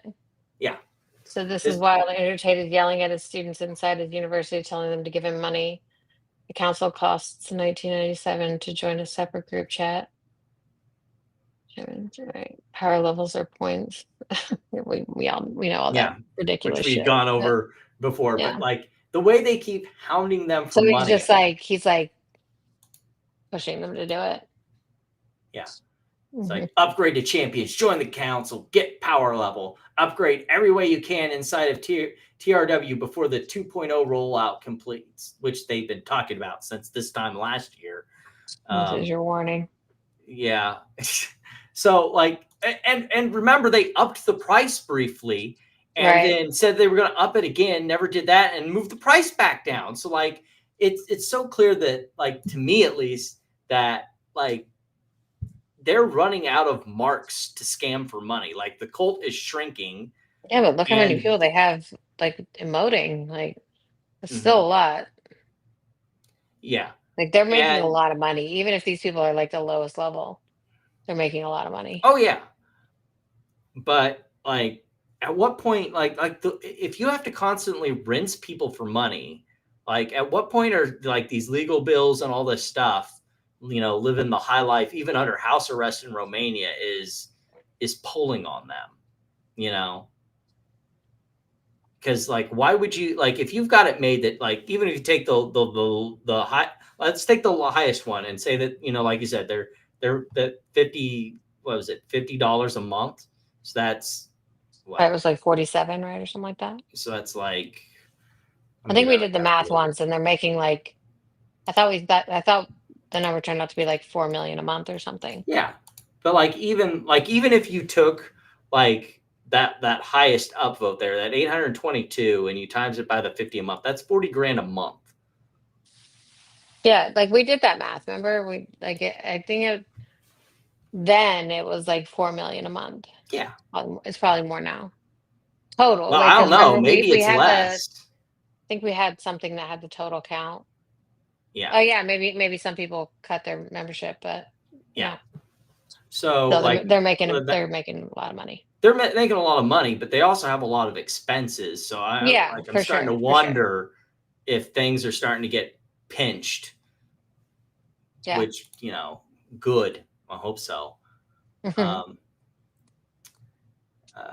Here's then we also got Tristan Tate meltdown. In response to being asked why he needs to desperately beg fans for $50 if he's so rich, Tristan lashes out while comparing the Tate's TRW 2.0 grift to Tim Cook charging money for AirPods and Elon charging money for Teslas.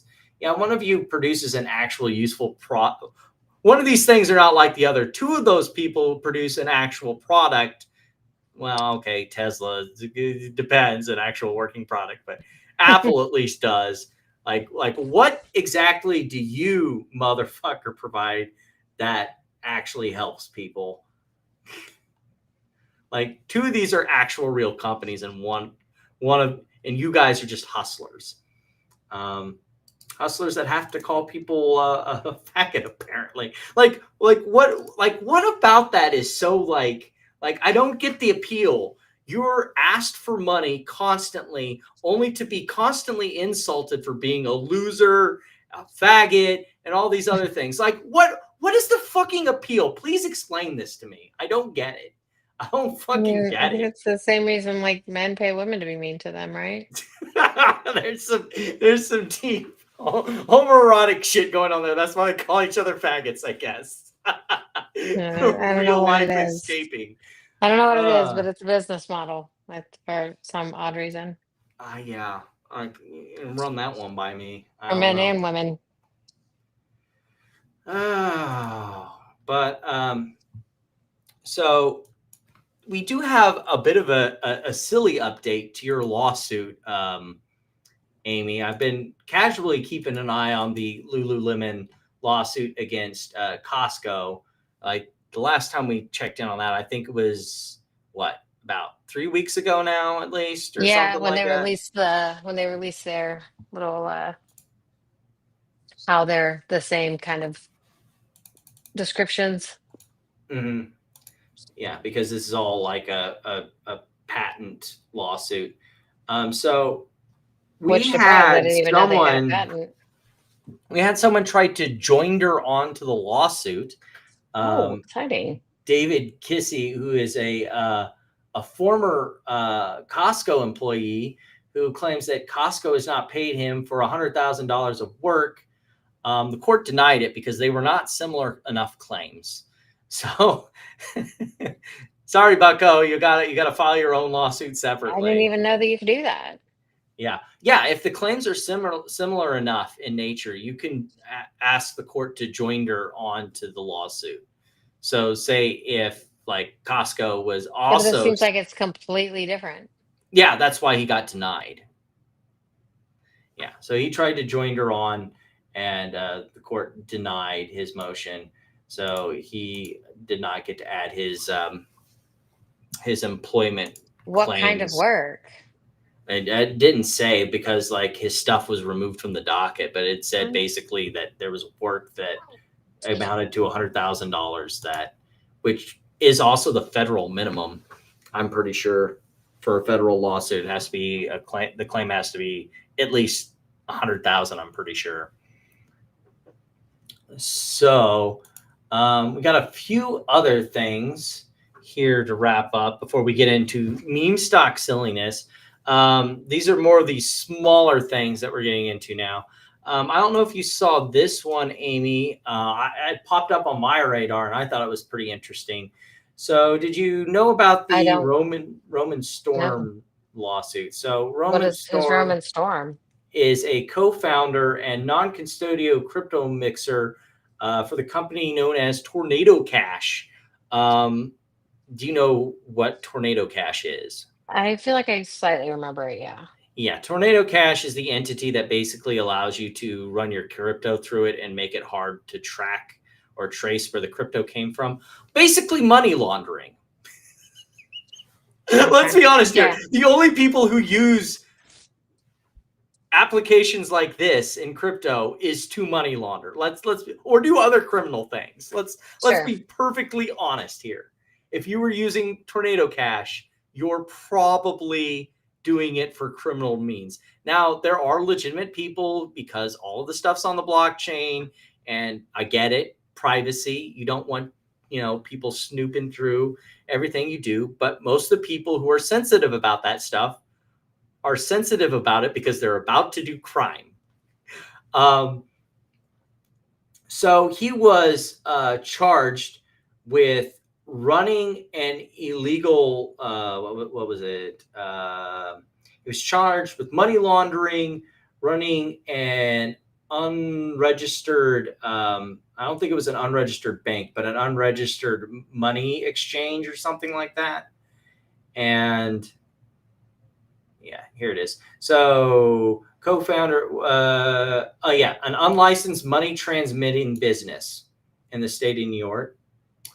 And he was found, the jury was deadlocked, which means it's a mistrial. So they could technically retry on those, right? I want to say yes. On a mistrial, yeah. Yeah, well, because it was a deadlocked jury, and a deadlocked jury is another word for mistrial, right? Yeah. Right. Yeah. So unable to come to a unanimous decision on the two other charges, violating sanctions for basically allowing people to. did they come to a verdict on some They of the came to a charges? verdict. They came to a verdict on the unlicensed money transmitting business, but they were Yeah. deadlocked on violating the Russian sanctions by allowing basically, Russian oligarchs to funnel their money through crypto and then money launder it, and the money laundering charge. So Okay, so was it found? So they can only retry on the ones they didn't get a correct, verdict on. Yeah. which were the other two. Yeah. Yeah. Did they find him guilty on the other two? So they found him guilty on the unlicensed money transmitting business, and it was deadlocked on the violating sanctions and the money laundering. Okay, yeah. So they can. Yeah. So the rest of the article basically goes on what sort of implications does this have for the rest of crypto, because all these there's a lot of exchanges and other entities that basically operate, exchanges of cash and crypto. And if you aren't licensed and you were found guilty on that, it seems like a pretty easy charge if any state wants to regulate crypto in their state, or if the federal government wants to reach for that, because I'm pretty sure it was a federal court, because I doubt a state court would be able to charge for violating sanctions against Russia. That would have to be a federal charge. So this whole case is federal. Yeah, for sure. Yeah. Oh yeah.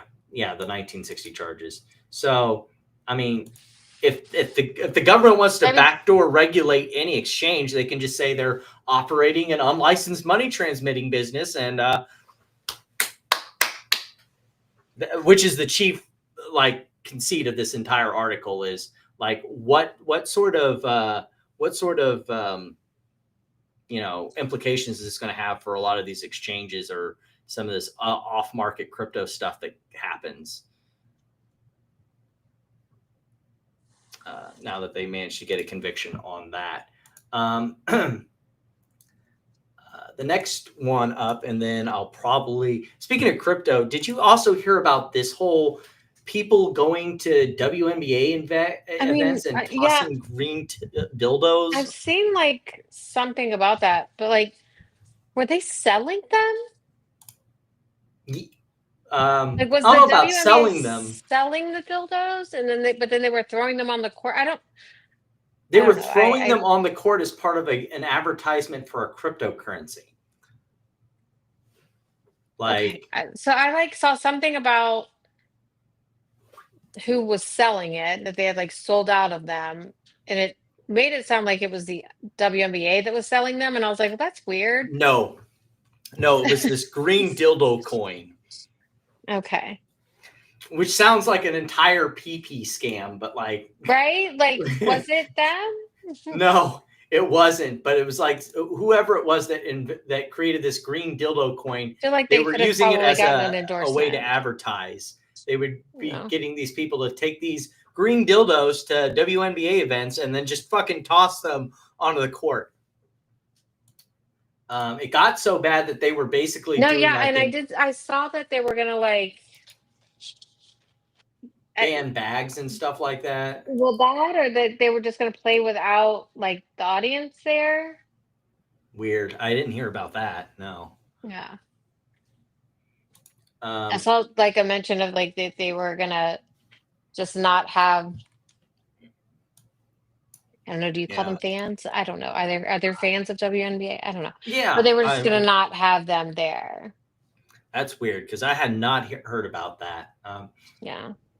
This one was kind of interesting. Before we get into the final thing, apparently OpenAI is going to go for a public offering because the AI boom had not gotten stupid enough yet. But then I also saw the thing where they were going to sell it to the government for $1. The OpenAI? Yeah. Huh. I quote tweeted the one tweet from Sam Altman where he said that you have no you have no protections on ChatGPT, so all of you asking it legal questions and all of that weird stuff that can and will be used against you, kind of thing. Yeah. There was those link searches. that you know, when people share, like, and it's the same way with Grok. If you are sharing it, you're basically making a, like, it used to be that with Chat GPT that you could actually search for them because it was creating a instance of it that wasn't private. So with those Grok stuff, technically you can go Google search people's like stuff requests if they decide to make it searchable and stuff like that. But yeah, there was a headline that said that they were selling it to the government for $1. Well, I guess I was that like, plan was that Altman warning everybody, or? I don't know. I don't know. The last thing before we move to meme stocks, and I think this is a perfect transition considering what I have queued up after this. So have you seen this one by Edwin Dorsey, a stock jabber? Let's actually let him. I was actually a little more surprised that he actually got one right. Every year, tens of billions of dollars is being stolen by the way, overseas this is stock scammers who are manipulating. His mentor is like Mark Hubbs. Yikes. That explains why he was so defensive about Hindenburg Research and the whole, what was it? It was Roblox. That whole thing, that was silliness. The prices of NASDAQ listed Chinese companies in our markets. Some examples include PTHL, which fell 95% in a day last week, and OST, which fell 94% in a day last month. The way these scammers operate is they use hundreds of WhatsApp groups to pump and dump these NASDAQ listed Chinese companies. Yet another reason why I don't have WhatsApp and never care to have it, because every scam I have seen ever starts with getting you off a certain platform and onto WhatsApp. I have no need nor use for WhatsApp. I never will, and I have no intent of ever getting WhatsApp, and I will know that you are a bot or whatever if you ask me to try to. There's your first sign. If someone wants to get you to WhatsApp, they're usually a Chinese scammer. And dupe investors, U.S. investors, into investing in them. Traditionally, this fraud has been tough to detect because these WhatsApp groups are inaccessible to regulators in Wall Street, and most people don't understand how these scams operate. I'm changing that with StopNASDAQChinaFraud.com. This website serves as a real-time public database into how the scammers are working and what stocks they're promoting. Any victim can upload screenshots from these WhatsApp scams into this database, and they're going to be improved and added to our searchable index within 24 hours. For example, if you were looking at PTHL, you could see that post-collapse that the scammers were impersonating the FBI, pretending to be investigating the short sellers of this company. So it's like that one crypto scam we were talking about last week where the guy was scamming them. Pretending to be investigating the short sellers. Oh my gosh. So that's not even is Kevin Malone on here? Oh, I wish. You could see that the scammers were using these fake slides. We're talking about Chinese companies, not Canadian companies, and what's the other ones from Singapore, right? Yep. Yeah. Close but no cigar. Promote OST on a fake merger rumor. Even more recently, you can see that today the scammers were promoting STFS as a good stock to buy, and this is the language they were using. And if you look at STFS, you can see they promoted it once before. And if you look at STFS, you clearly AI produced nonsense busy work down here.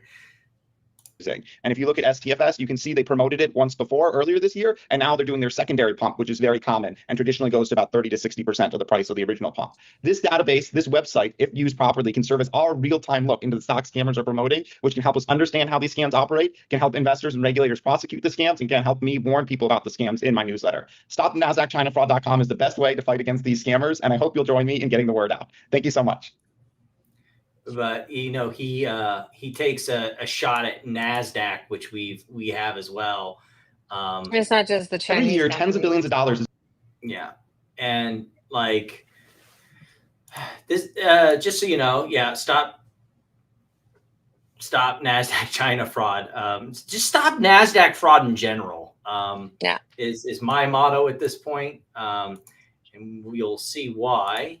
Right now, because we still have people. Oh, first of all, we before I get into the shenanigans in Mullen, the artist formerly known as Mullen.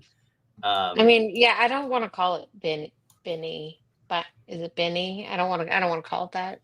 I like calling it the artist formerly known as Mullen because, like, Also, I mean, I it's think just like BINI already is like a stupid ticker. cryptocurrency, right? I And don't know. Bollinger is obviously designed to like, well, I mean, they already own the name, from You could do like BOLL or something. I don't know. But yeah, so Platinum's DD was right. That trick does not work anymore of doing the whole buy one share and get I told you a that. full share. And that one that So- I had that I spent 30 cents on that has been reverse split, I guess, about twice now. Like it's just gone. Like they were just like, it was like at 0.0001, I think. And after this last one, they were like, fucking forget it. Yeah, fuck you. So we then get the newest thing here. So another week, another 50% dilution. Like this week was terrifying. What was it? 4 or 3 straight days of just 30% down, because the warrants that they just started diluting and just working the whole way down the entire week. As soon as the reverse stock split was in from Monday, it was just down. It's crazy. I don't know how they keep getting away with it. I don't know. I don't get it. That's a great question. A lot of it has to do with NASDAQ continuing to be asleep at the wheel. How soon until reverse split number 5 for the year?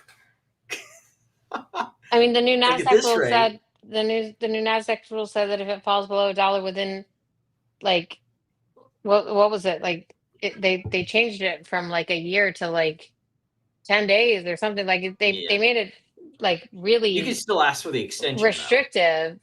They made it really restrictive, and it's still like they're still here. They're still doing it. So yeah, fuck it. You got Kendall here point out didn't I mean, I can't. Nobody's buying the stock anymore, right? Like nobody. Bam, maybe, but nobody. Bam else and his grifting crew. Yeah. Like there's a whole new list of I've seen people tag some of these new names that I haven't seen before that are pumping Mullen. I tell you, that's what happens. There's a new class each time, because like that's why they changed their name, because all the old marks get burnt out and they just go find a new group of suckers. I swear that's how this grift works. You had Fin Journey, and then you had what was the guy after that, and then you have Bam, who's been on it since day one, and then you've got your new group of grifters that have come in, and you've got people now like fucking Michael and freaking who else from Travis basically promoting it too. It saves 1 week. The DRS guy. Yeah. So that's what the entire scam is with Mullen, is to just find a new group of suckers and to keep the scam going.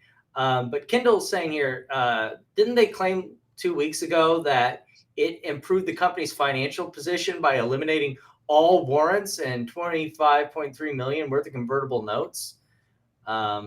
Today's S1A SEC filing tells us otherwise. And he goes into talking about how they, they basically lied about that and increased the amount of dilution. Shocking. All that stuff. And I couldn't help myself. I said, hey, look, they didn't say how they were eliminating them. If the warrant holders exercise them, that's eliminating them, right? Yes, you're not wrong. He said the same thing. Can't refute that logic. It's I mean, that's probably what they would say if they got sued over that. But let me see here if we got any more. Oh yeah. So if you, however, who is he selling the warrants to? That's Spiral Financers. That's I know. Do we know who they are? Well, we know one of them. It's the one we know. One, Gem, who they got into a lawsuit with, but I don't know who the others are. I'm sure it's in their filing somewhere. I'm sure they're making out like a killing. Mm-hmm. Just if you do, like, I hope some of our viewers are out there getting the answers to their questions from David Mistry at Night of Champions 3. That's tonight. I don't know what time. Oh, it's a live stream. Get your tickets now. But yeah, What is Night of Champions 3? that's a great question. Fox Promata Theater, DMG. Is this another one of those AI generated David Micheries? Well, the picture That is doesn't look like 100%. him now. I'll tell you that. Yeah, that's not. That picture is 100%. I don't know if the event is, but the picture is. And here's the original. But yeah, sounds like a guy who's living life to his fullest right now, at the expense of other people. You want to know what is the funniest thing from this week? You know, speaking of Mullen and bad Mullen picks or anything like that, what would a good Mullen thing? Sorry, I originally had it scrolled back to where I wanted it, but then the page reloaded from when the desktop went to sleep mode. So I gotta roll all the way back. So what we're gonna go over is some of the atrociously bad scam investor Mullen call outs. I'm gonna have to do this in post, but like I feel like, hey Amy, can you put up a chart of Mullen so we can go side by side through his stupid call outs and just point out how fucking stupid these are, and we can just switch back and forth. Pull up a chart of Mullen? Yeah, pull up the Mullen chart. I have to like Or log in. BINI, I guess now. So hold on. I'm gonna also pull it up on my end so I can look at it and look. I just didn't want to have to flip between the screen share modes. I could just, and it would be a lot easier to just, you know, push and pull between the two. Let me pull it up here. BINI. There we go. The daily chart is just so fucking sad. So yeah, they did. Do we even need a chart? But sure. I think everybody knows what it looks like. Yeah. So on the first, like right before the reverse split, he was predicting. So they did a one for 250, right? This last one. Yeah. Yeah, it was a 1 for 250. Mm-hmm. So which chart do you want? I want just Thinkorswim. I don't want. Hold on just a second. One sec. Sorry. Just the Bollinger chart or Mullen, whatever you want to call it. Yeah. So he was saying 33 cents. It's hard to tell where that was. Okay, so split adjusted. So 1 for 300. So that would be like 33 cents would be times 20, 250. That can't be right. Because it never got to that on that day. Okay. Whatever ridiculous number you're getting is probably right. It was not $83. Oh, no. Yeah. So I'll figure it out later. But his next one, we'll get past these ones that are to the ones that are at the reverse split level. That's here. We got to get through his QAnon garbage shit feed.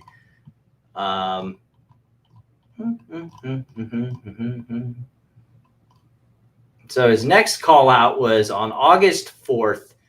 At what time was that? August 4th at 9:15 a.m. He was saying $5.70 was his special his low turning point. It was going to go up from there. So why is no chart? No chart is coming up for me on Thinkorswim. What's happening? That's really weird. I've got it right here on Weeble. You putting in BINI? BINI, yeah, it's literally blank. Weird. That is weird. What's happening? Here's what I'm going to do. We're going to do a window flop. So we got the chart here. So why are none he of my said charts? August what is 4th. happening? Thinkorswim is like bonkers. I don't know what it's doing right now. Mm-hmm. It's like 15. Do 15 minutes. It almost is like a button is pushed down. Like this is weird. Yeah. So August 4th here, He said Maybe the they're low turning updating point it. was 570. So we got some of that, but like during the day, but by the next day on the, oh, he got his turning point.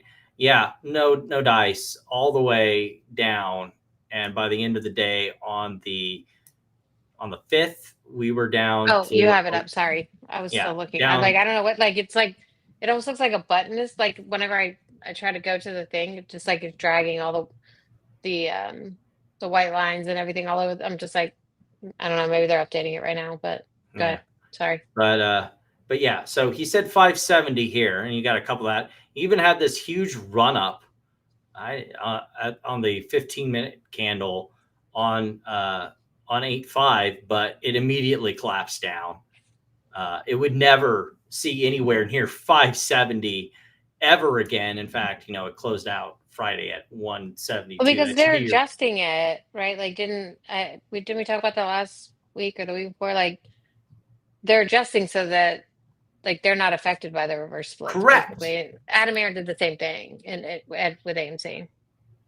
So also we got on the 5th, he said the 5th at 1 p.m. He said the turning point was, he said 40% wash was nowhere near enough to take the pressure off the shorts.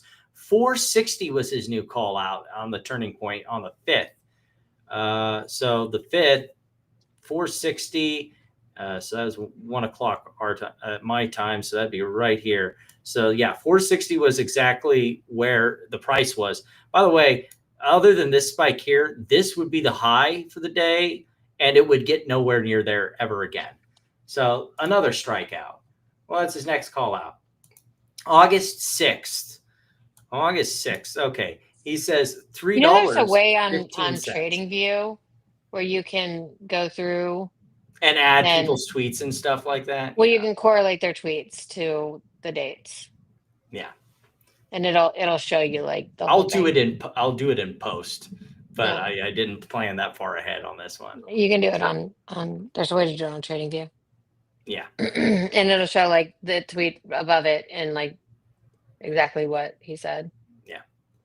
So at this same time, we're right at the high. Like what is it with BAM and calling the high of the day and then it never reaches that again? So he calls 315. Okay, here we are, 315. Never gets there the rest of the day. It would never get there the rest of the week. So again, he tries in the same day at 1 o'clock. Here's another bump at 1 o'clock to 297. Okay, there we are. Him getting another hump up. People are obviously buying into this or like because he gets these little pops and then never would be that high again, never that high the rest of the week. So he's just like feeding these suckers into the dilution churn of these death spiral financiers.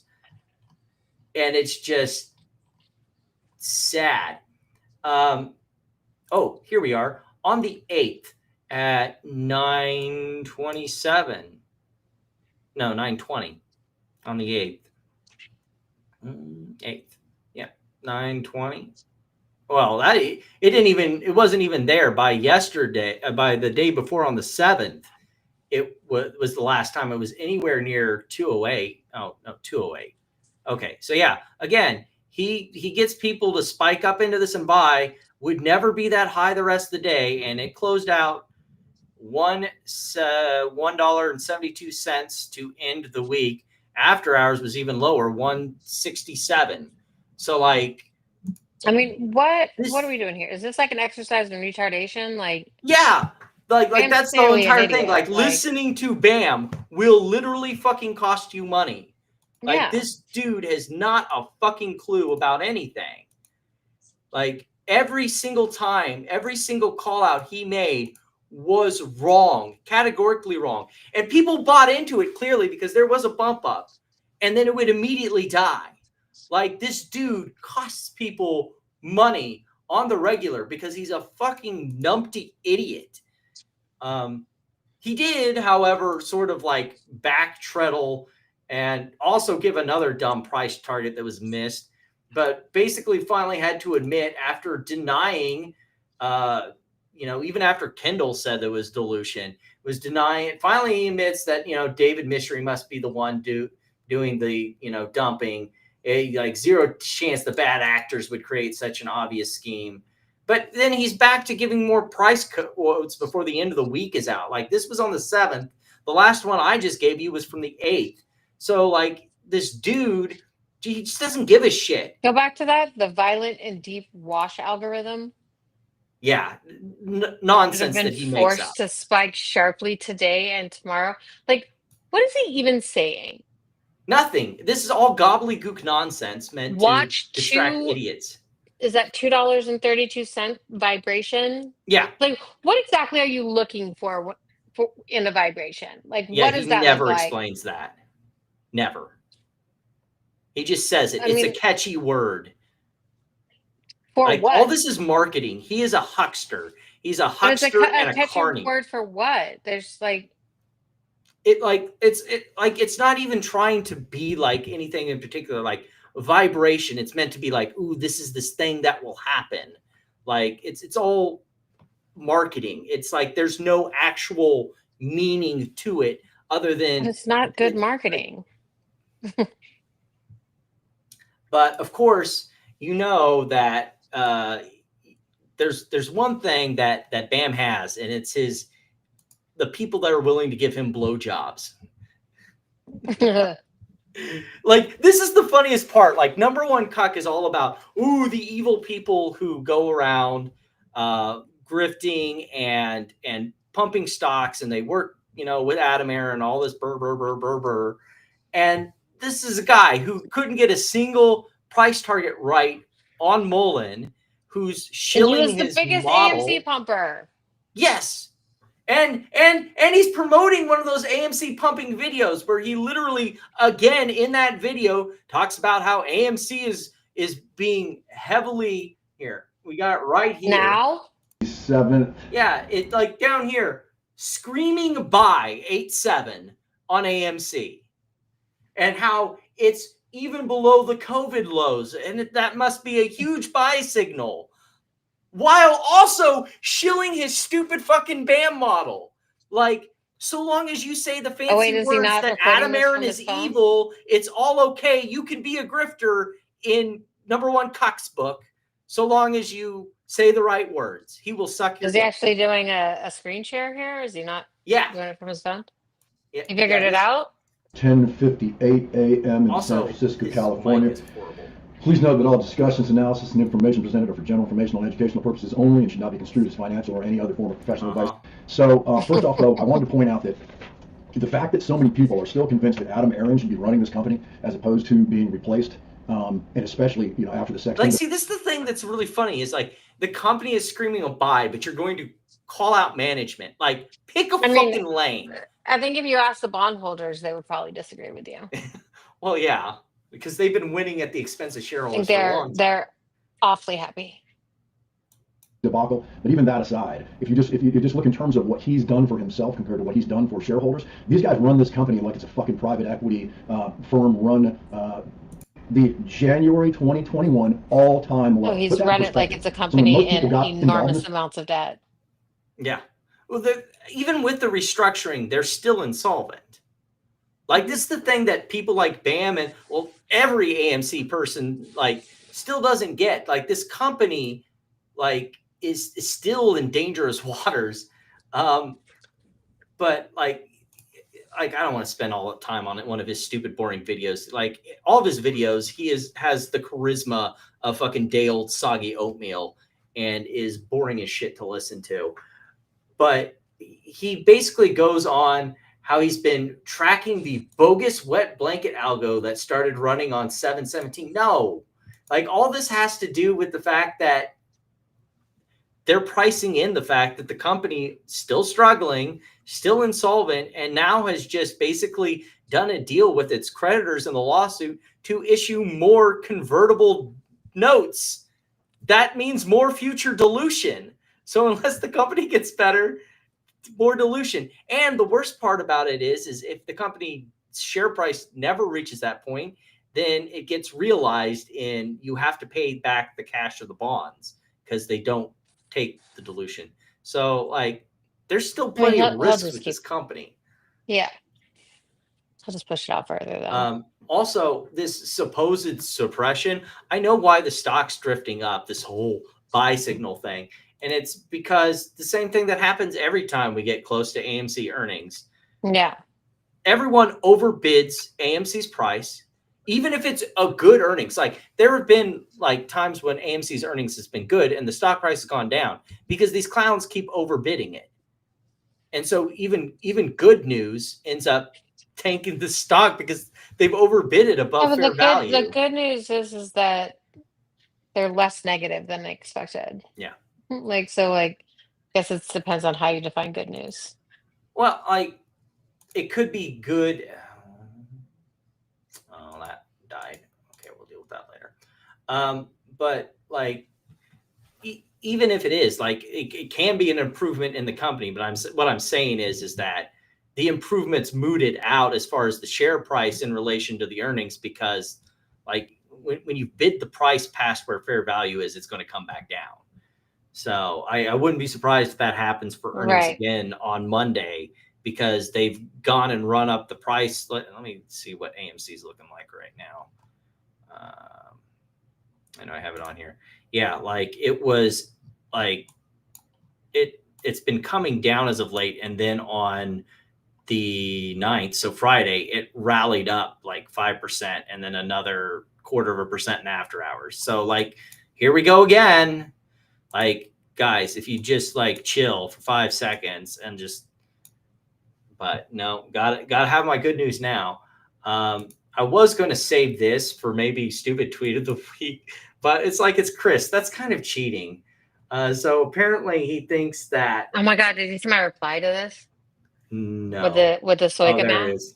Yeah. Oh yeah, I remember that math. Oh That my was his goodness. reverse split and conversion math. Like, Oh I'm so yeah. I'm so glad it still exists. That is an oldie. It is. But yeah, that was fantastic math. Ape shares times Ape share price divided by the AMC share price equals the shares converted to No. AMC. Not how that works. I should pull up one of my old videos and show you how you actually determine that. But he was saying that like that AMC has a book value of $9 billion, and I'm pretty sure I'm down in here somewhere too. Oh yeah, it's excuse me, it's under here. So he was saying like, you know, math is hard for Chris Soya. I said, it isn't even a math thing. Like, this is spelled out on the balance sheet under this section called shareholder equity. You know what AMC shareholder equity is? It's negative. So what's AMC's shareholder value? Book value, negative. It's negative. This is like, it's like basic stuff. How are you screwing this up? Like, how? This is stuff that's spelled out for you by because he's Chris Soika. Company. That's what he does. Yeah. Well, it's a lot what a lot of these grifters do. They just lie to their audience. I have a hard time feeling. I don't even know if it's lying with him. I think he actually believes that. Like, I think he I don't believes know. This is stuff that's actually on the balance sheet. How can you be that stupid? This is like a reading comprehension thing, and it's not that hard of a reading comprehension thing. You just read a balance sheet. I don't like. I think we've established that that's not their strong suit. Reading, yeah. Like that's basically what I've been saying for years. Is just read. It's not hard. Just read. Just read. Well, like, this is it's really easy stuff, right? Like, you get mad at me because I post filings and I can read. It's just such a weird reason to get mad at me, but they do. Intelligent women scare incels. It's a recurring theme with like Chris and a bunch of these people. Before we, the last thing on the AMC agenda for this evening, we do have an update in the Willis v. Aaron lawsuit. He did manage to file in time of the extension. It's more of his gibberish. I'm not going to go over his gibberish again, nor waste your time with it. But he then filed a motion to compel judicial ruling. Like, literally, what is that? July 22nd is when he filed his motion for reconsideration after they told him no, this doesn't work and you need to have it in by this deadline. So he filed it by the 22nd. So the 22nd, so he waited 2 weeks. Yeah, 2 weeks. And apparently that wasn't enough time. I want my answer, court, Fifth Circuit Court. And they're like, no. So apparently him not getting his answer in 2 weeks means it's crime. And he's going to take this to the Supreme Court. And I'm going to go. Like, this is fucking sad. This is worse than Ethan level, like sob sitting. Like, this dude needs to take a fucking Xanax and fucking chill. Both of them, but like, like I don't know. That's just we are to the fun stuff section though. I think you know what this means. Yeah. Oh, the replies. Yeah. Yeah. Yeah.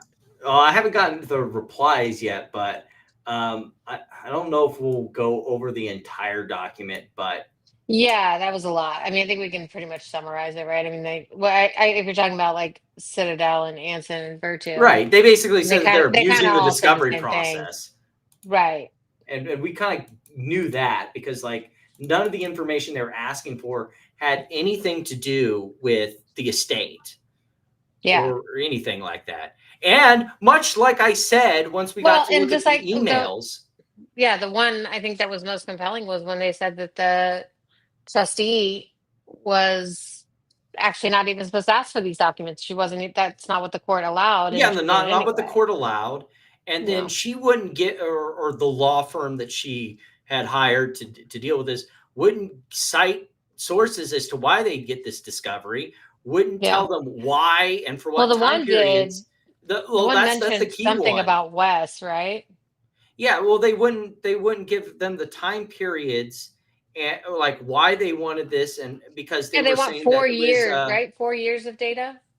Yeah, and they didn't want to say why they wanted this information under work product. That was the other thing. It's like that was the thing that gave away that this was for a litigation purpose, not for the estate in a bankruptcy. Yeah, because they claim attorney privilege. Yeah, work product privilege. And work product, yeah. Mm-hmm. Yeah. And then there was also the thing that I had always said, that Wes Christian getting involved in Sorrento was to create precedent that he could then use to play his normal bullshit games. And what do you know? They cite Sorrento when they were talking with Virtu and Citadel and Anson.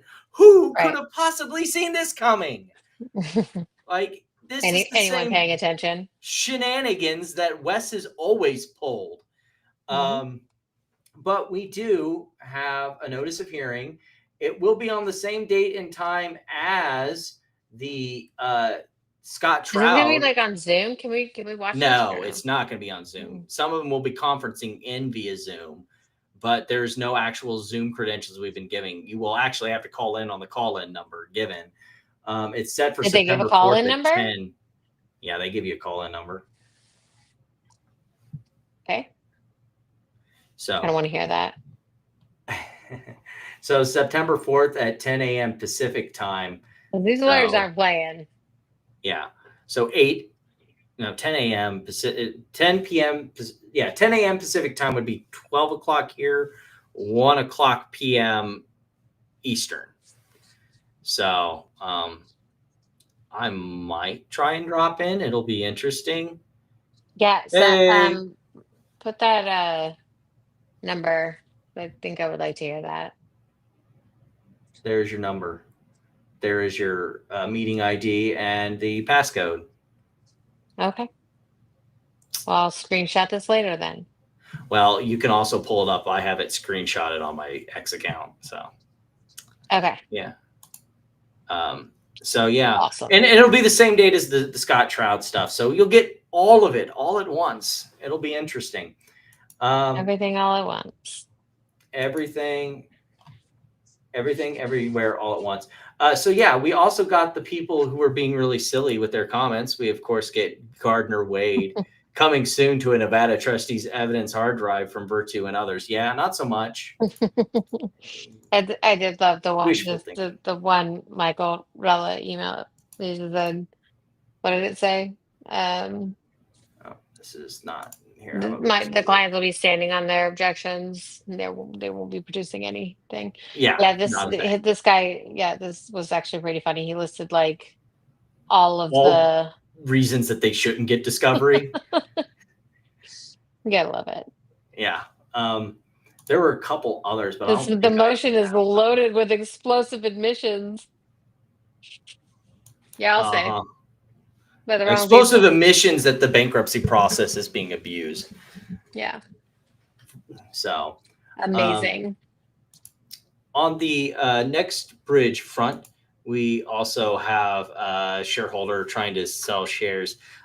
When are people going to learn that to sell at a price, you have to have a buyer? You can name whatever price you want to at like 50 shares, $1,000 a share. It doesn't freaking matter. Like if there is no buyer on the other end, then the effective price is zero. I have to wonder if they think that they like in lieu of the S1 getting approved, they're just like, well, I'll just try to sell my shares, like for those naked shorters that need to cover. Like, cool, hit me up when that happens. Yeah, well, it's kind of like how the Bed Bath & Beyond people keep trying to sell their shares on X.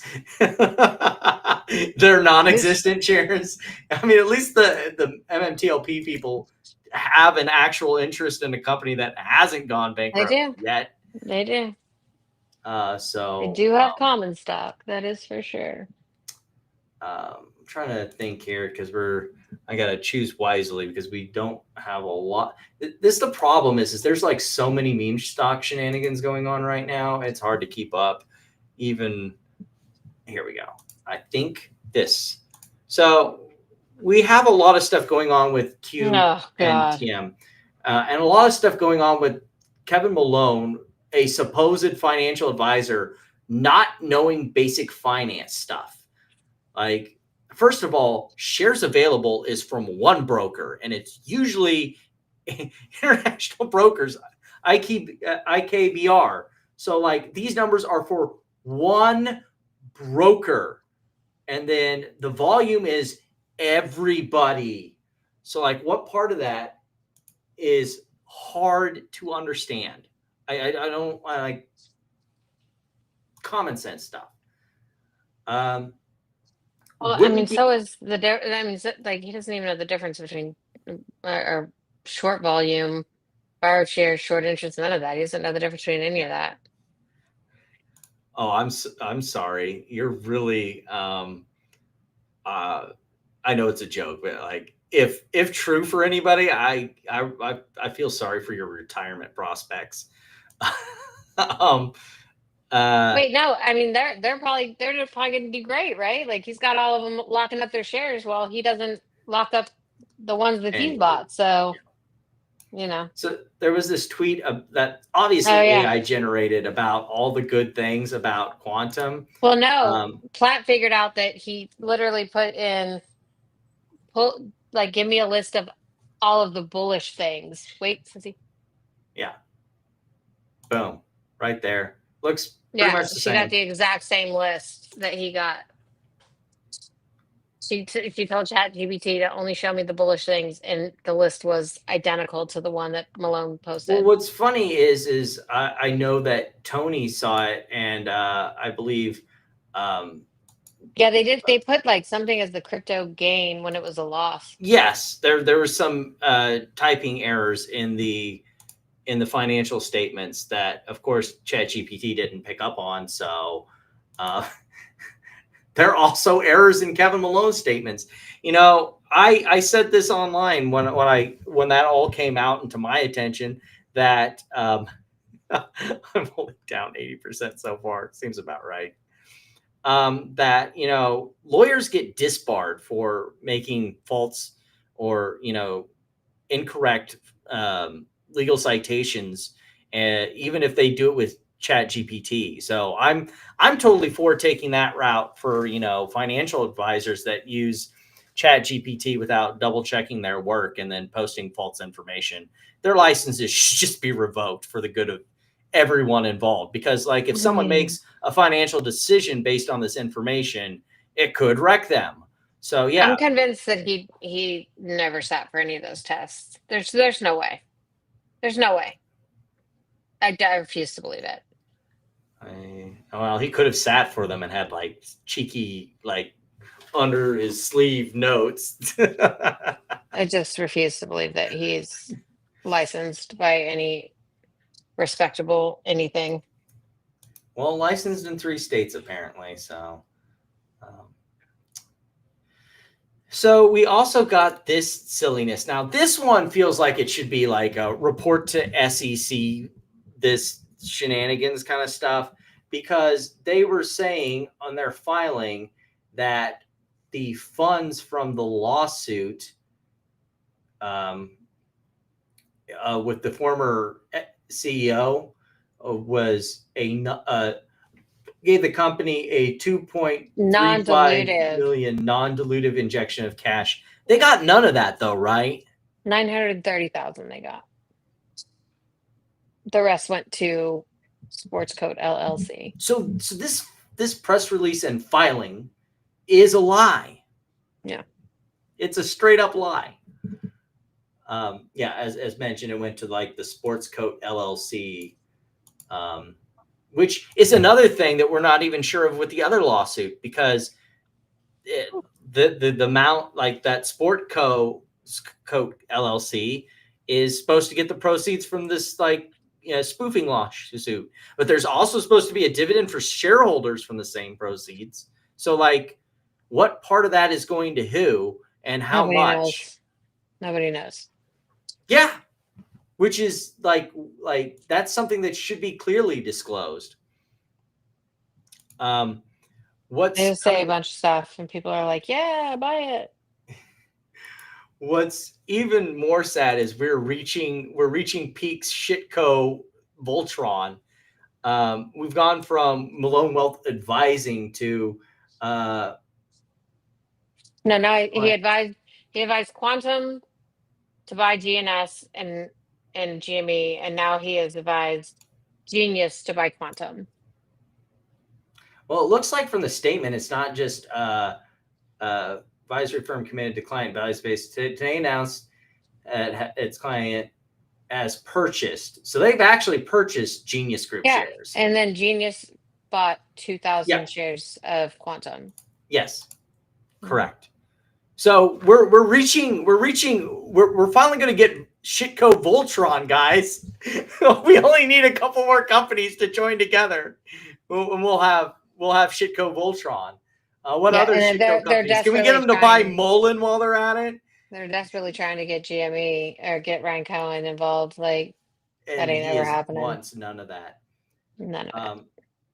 What's really funny is that did you see their most recent press release from this week about their one of their pharmaceutical products? That they tested on healthy people. Yeah, and by the way, they've done the same press release about the same stuff back in 2023. Yeah, the last time that they rugged people. Yeah. So they just recycled a press release that they've already sent out. What other like hustle maneuvers do they got left in the bag before people like figure this out? It's not like a hard scam to figure for. I am confused. Before I want to get to one last thing, but first, before we get there, I want some comedy, something we can all laugh out together. Not any. Well, I guess there is a particular stock involved. So Morantz was particularly mad about like whenever he talks bad about a stock, it's usually because he's insecure about his GameStop investment. In the case from these two he's not in it. Correct.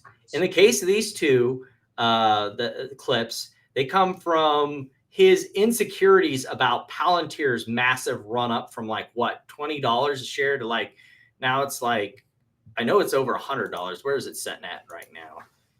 TLTR. 186. Jesus. Not saying that this company is not shisty, not saying that its inflated PE ratio is ridiculous. Ridiculous but valuation. Yeah, it's an absurd valuation. But like, if you bought in when I closed my short and for my little penny, like dwibbly gain about this time last year and rode it up to now, that's obscene amount of money. But obviously that wasn't GameStop that made that run. So Marantz is a little insecure about that. The whole point is that these guys are loud. They're like cheerleaders for their stock, for their company. And they're so adamant about being right. And there's like a whole different philosophy in the way you think. You know, if you're out there just chasing it, like you guys ever just like, I only tell you, it's like you ever ran after a pigeon, like a true pigeon, like one that just flies away every time, and he's in front of the camera dancing. You know why people talk. I mean, like how he chases GME? They talk because they fear the truth. They talk because they fear the fact that someone might figure out who they really are. See, there's a difference when you're out here trying to teach people things and when you're trying to garner things from people. I'm just telling you now. I'm going to give you an example of GameStop. Like the zero self-awareness, all that stuff he said could literally describe him. 100%. That's what's funny about that. Like, I don't get how well, I know why he can't see it, because he just refuses to like have any self-reflection. That's what all these grifters are like. They have zero self-reflection on the things they say or do. And that's the only way that they can stay in the game, lying the way they do or being the assholes that they are. I sent you my super tweet of the week on block, so I can't pull it up. So. Oh no! What? I sent it to you. I don't even know who. I don't even know who that person is, but they have to be blocked, so I can't. All right. Click on it. So I sent it to you. Plat's not here, so one of us is gonna win. Yeah, I know. I won last week, so I mean. Oh, you did. That's right. I wouldn't count yourself out just yet. Mm-hmm. So I do have mine. Let me grab it here. So we'll put up. First, I got to get yours out of the tray down here. 1 second.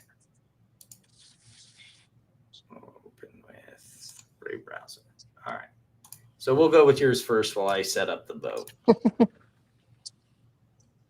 If we, in fact, didn't win with BBYQ and Ryan Cohen stayed silent while we tagged him in the last few years with tinfoil hype, that makes you an asshole, Rye. Please announce literally fucking anything.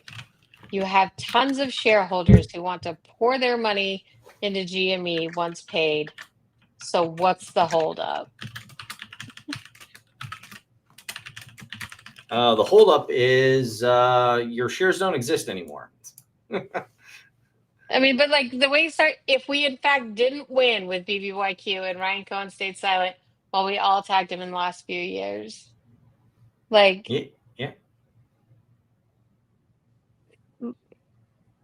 What? Like he did. He doesn't need to talk. Yeah. He sold his shares. It's been, over. I mean, It's like been you can 3 years you now. can look up his holdings. They're public. You can look at the lawsuit. You can look like where they literally list out every single one of his transactions. Like, what is happening? Like, explain this delusion to me that like all this time later, you're like expecting this guy to what? The company's gone. And it was a toss-up between this one and some other girl that was like, I just want to remind everyone that the Bed Bath & Beyond is opening tomorrow in Nashville. Oh, yeah. And I'm like, that's really good. That's really good for Beyond and Kirkland's. Yeah. Like, that's really great for them. But like, that's not you, Chief. What do you think is going to happen? Like, Beyond owns the IP, right? Like, they've made like a deal with Kirkland's. Like, I'm just so confused. Speaking of the whole Bed Bath & Beyond baggy stuff, not getting anything, this won't be my stupid tweet of the week, but it really probably should have. But I don't want to do So Houston Wade, much in the baggies are gullible. I didn't read this. Fell for the algo hack is Gasparino gag. I knew the context, but I didn't get to read the whole thread. Yeah, there's a whole thread about him making fun of the whole Bed Bath and Beyond thing because he's also, in addition to being a Nextbridge baggie, he is also a Bed Bath and Beyond baggie and just really a horrible, vile person if you know anything about him. Get Conover, we're everywhere. Sad, huh? I mean, and they probably believe it. That's the crazy part. Yeah. Yeah. No. They're like, oh, he's Gasparino.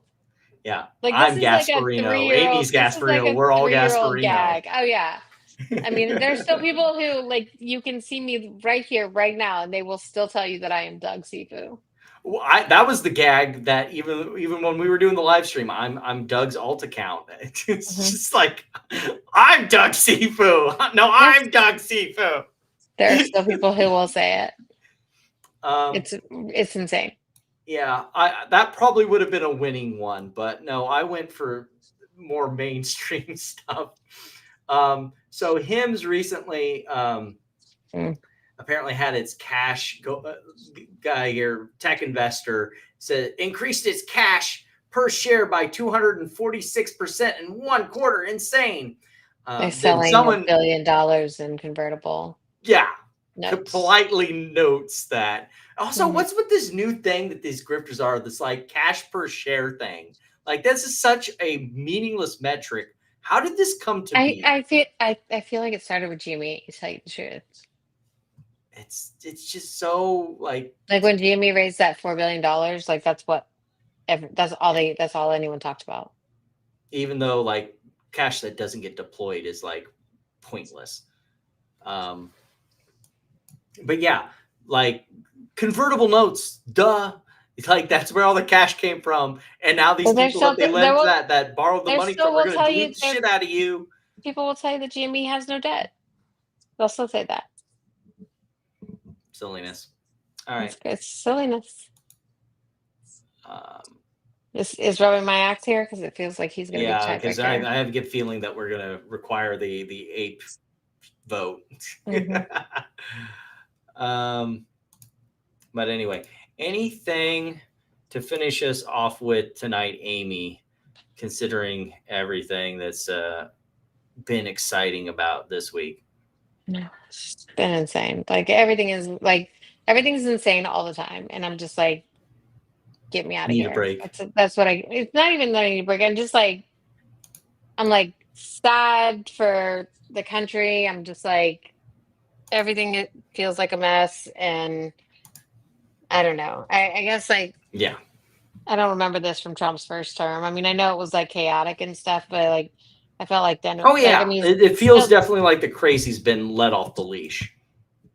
Yeah, well, these rogues, which is what I said earlier, everything just feels crazy.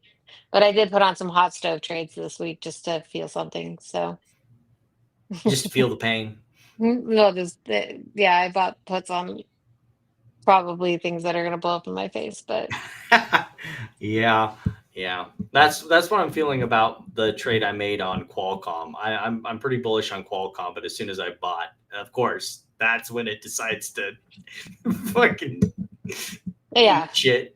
Yeah. So we'll see. Anyway, so it looks like I'll win for the second week in a row. Very close one though, apparently. There you go. The reigning champ. And then Platinum will come back and that'll be the end of that. I think she just maybe puts a little more time in it. I just kind of forget to do it until the night of the show and I'm like, oh shit. But alrighty then. That'll do it for us for this week. Yay! We'll see you folks next week. We'll catch you all around next time. Laters.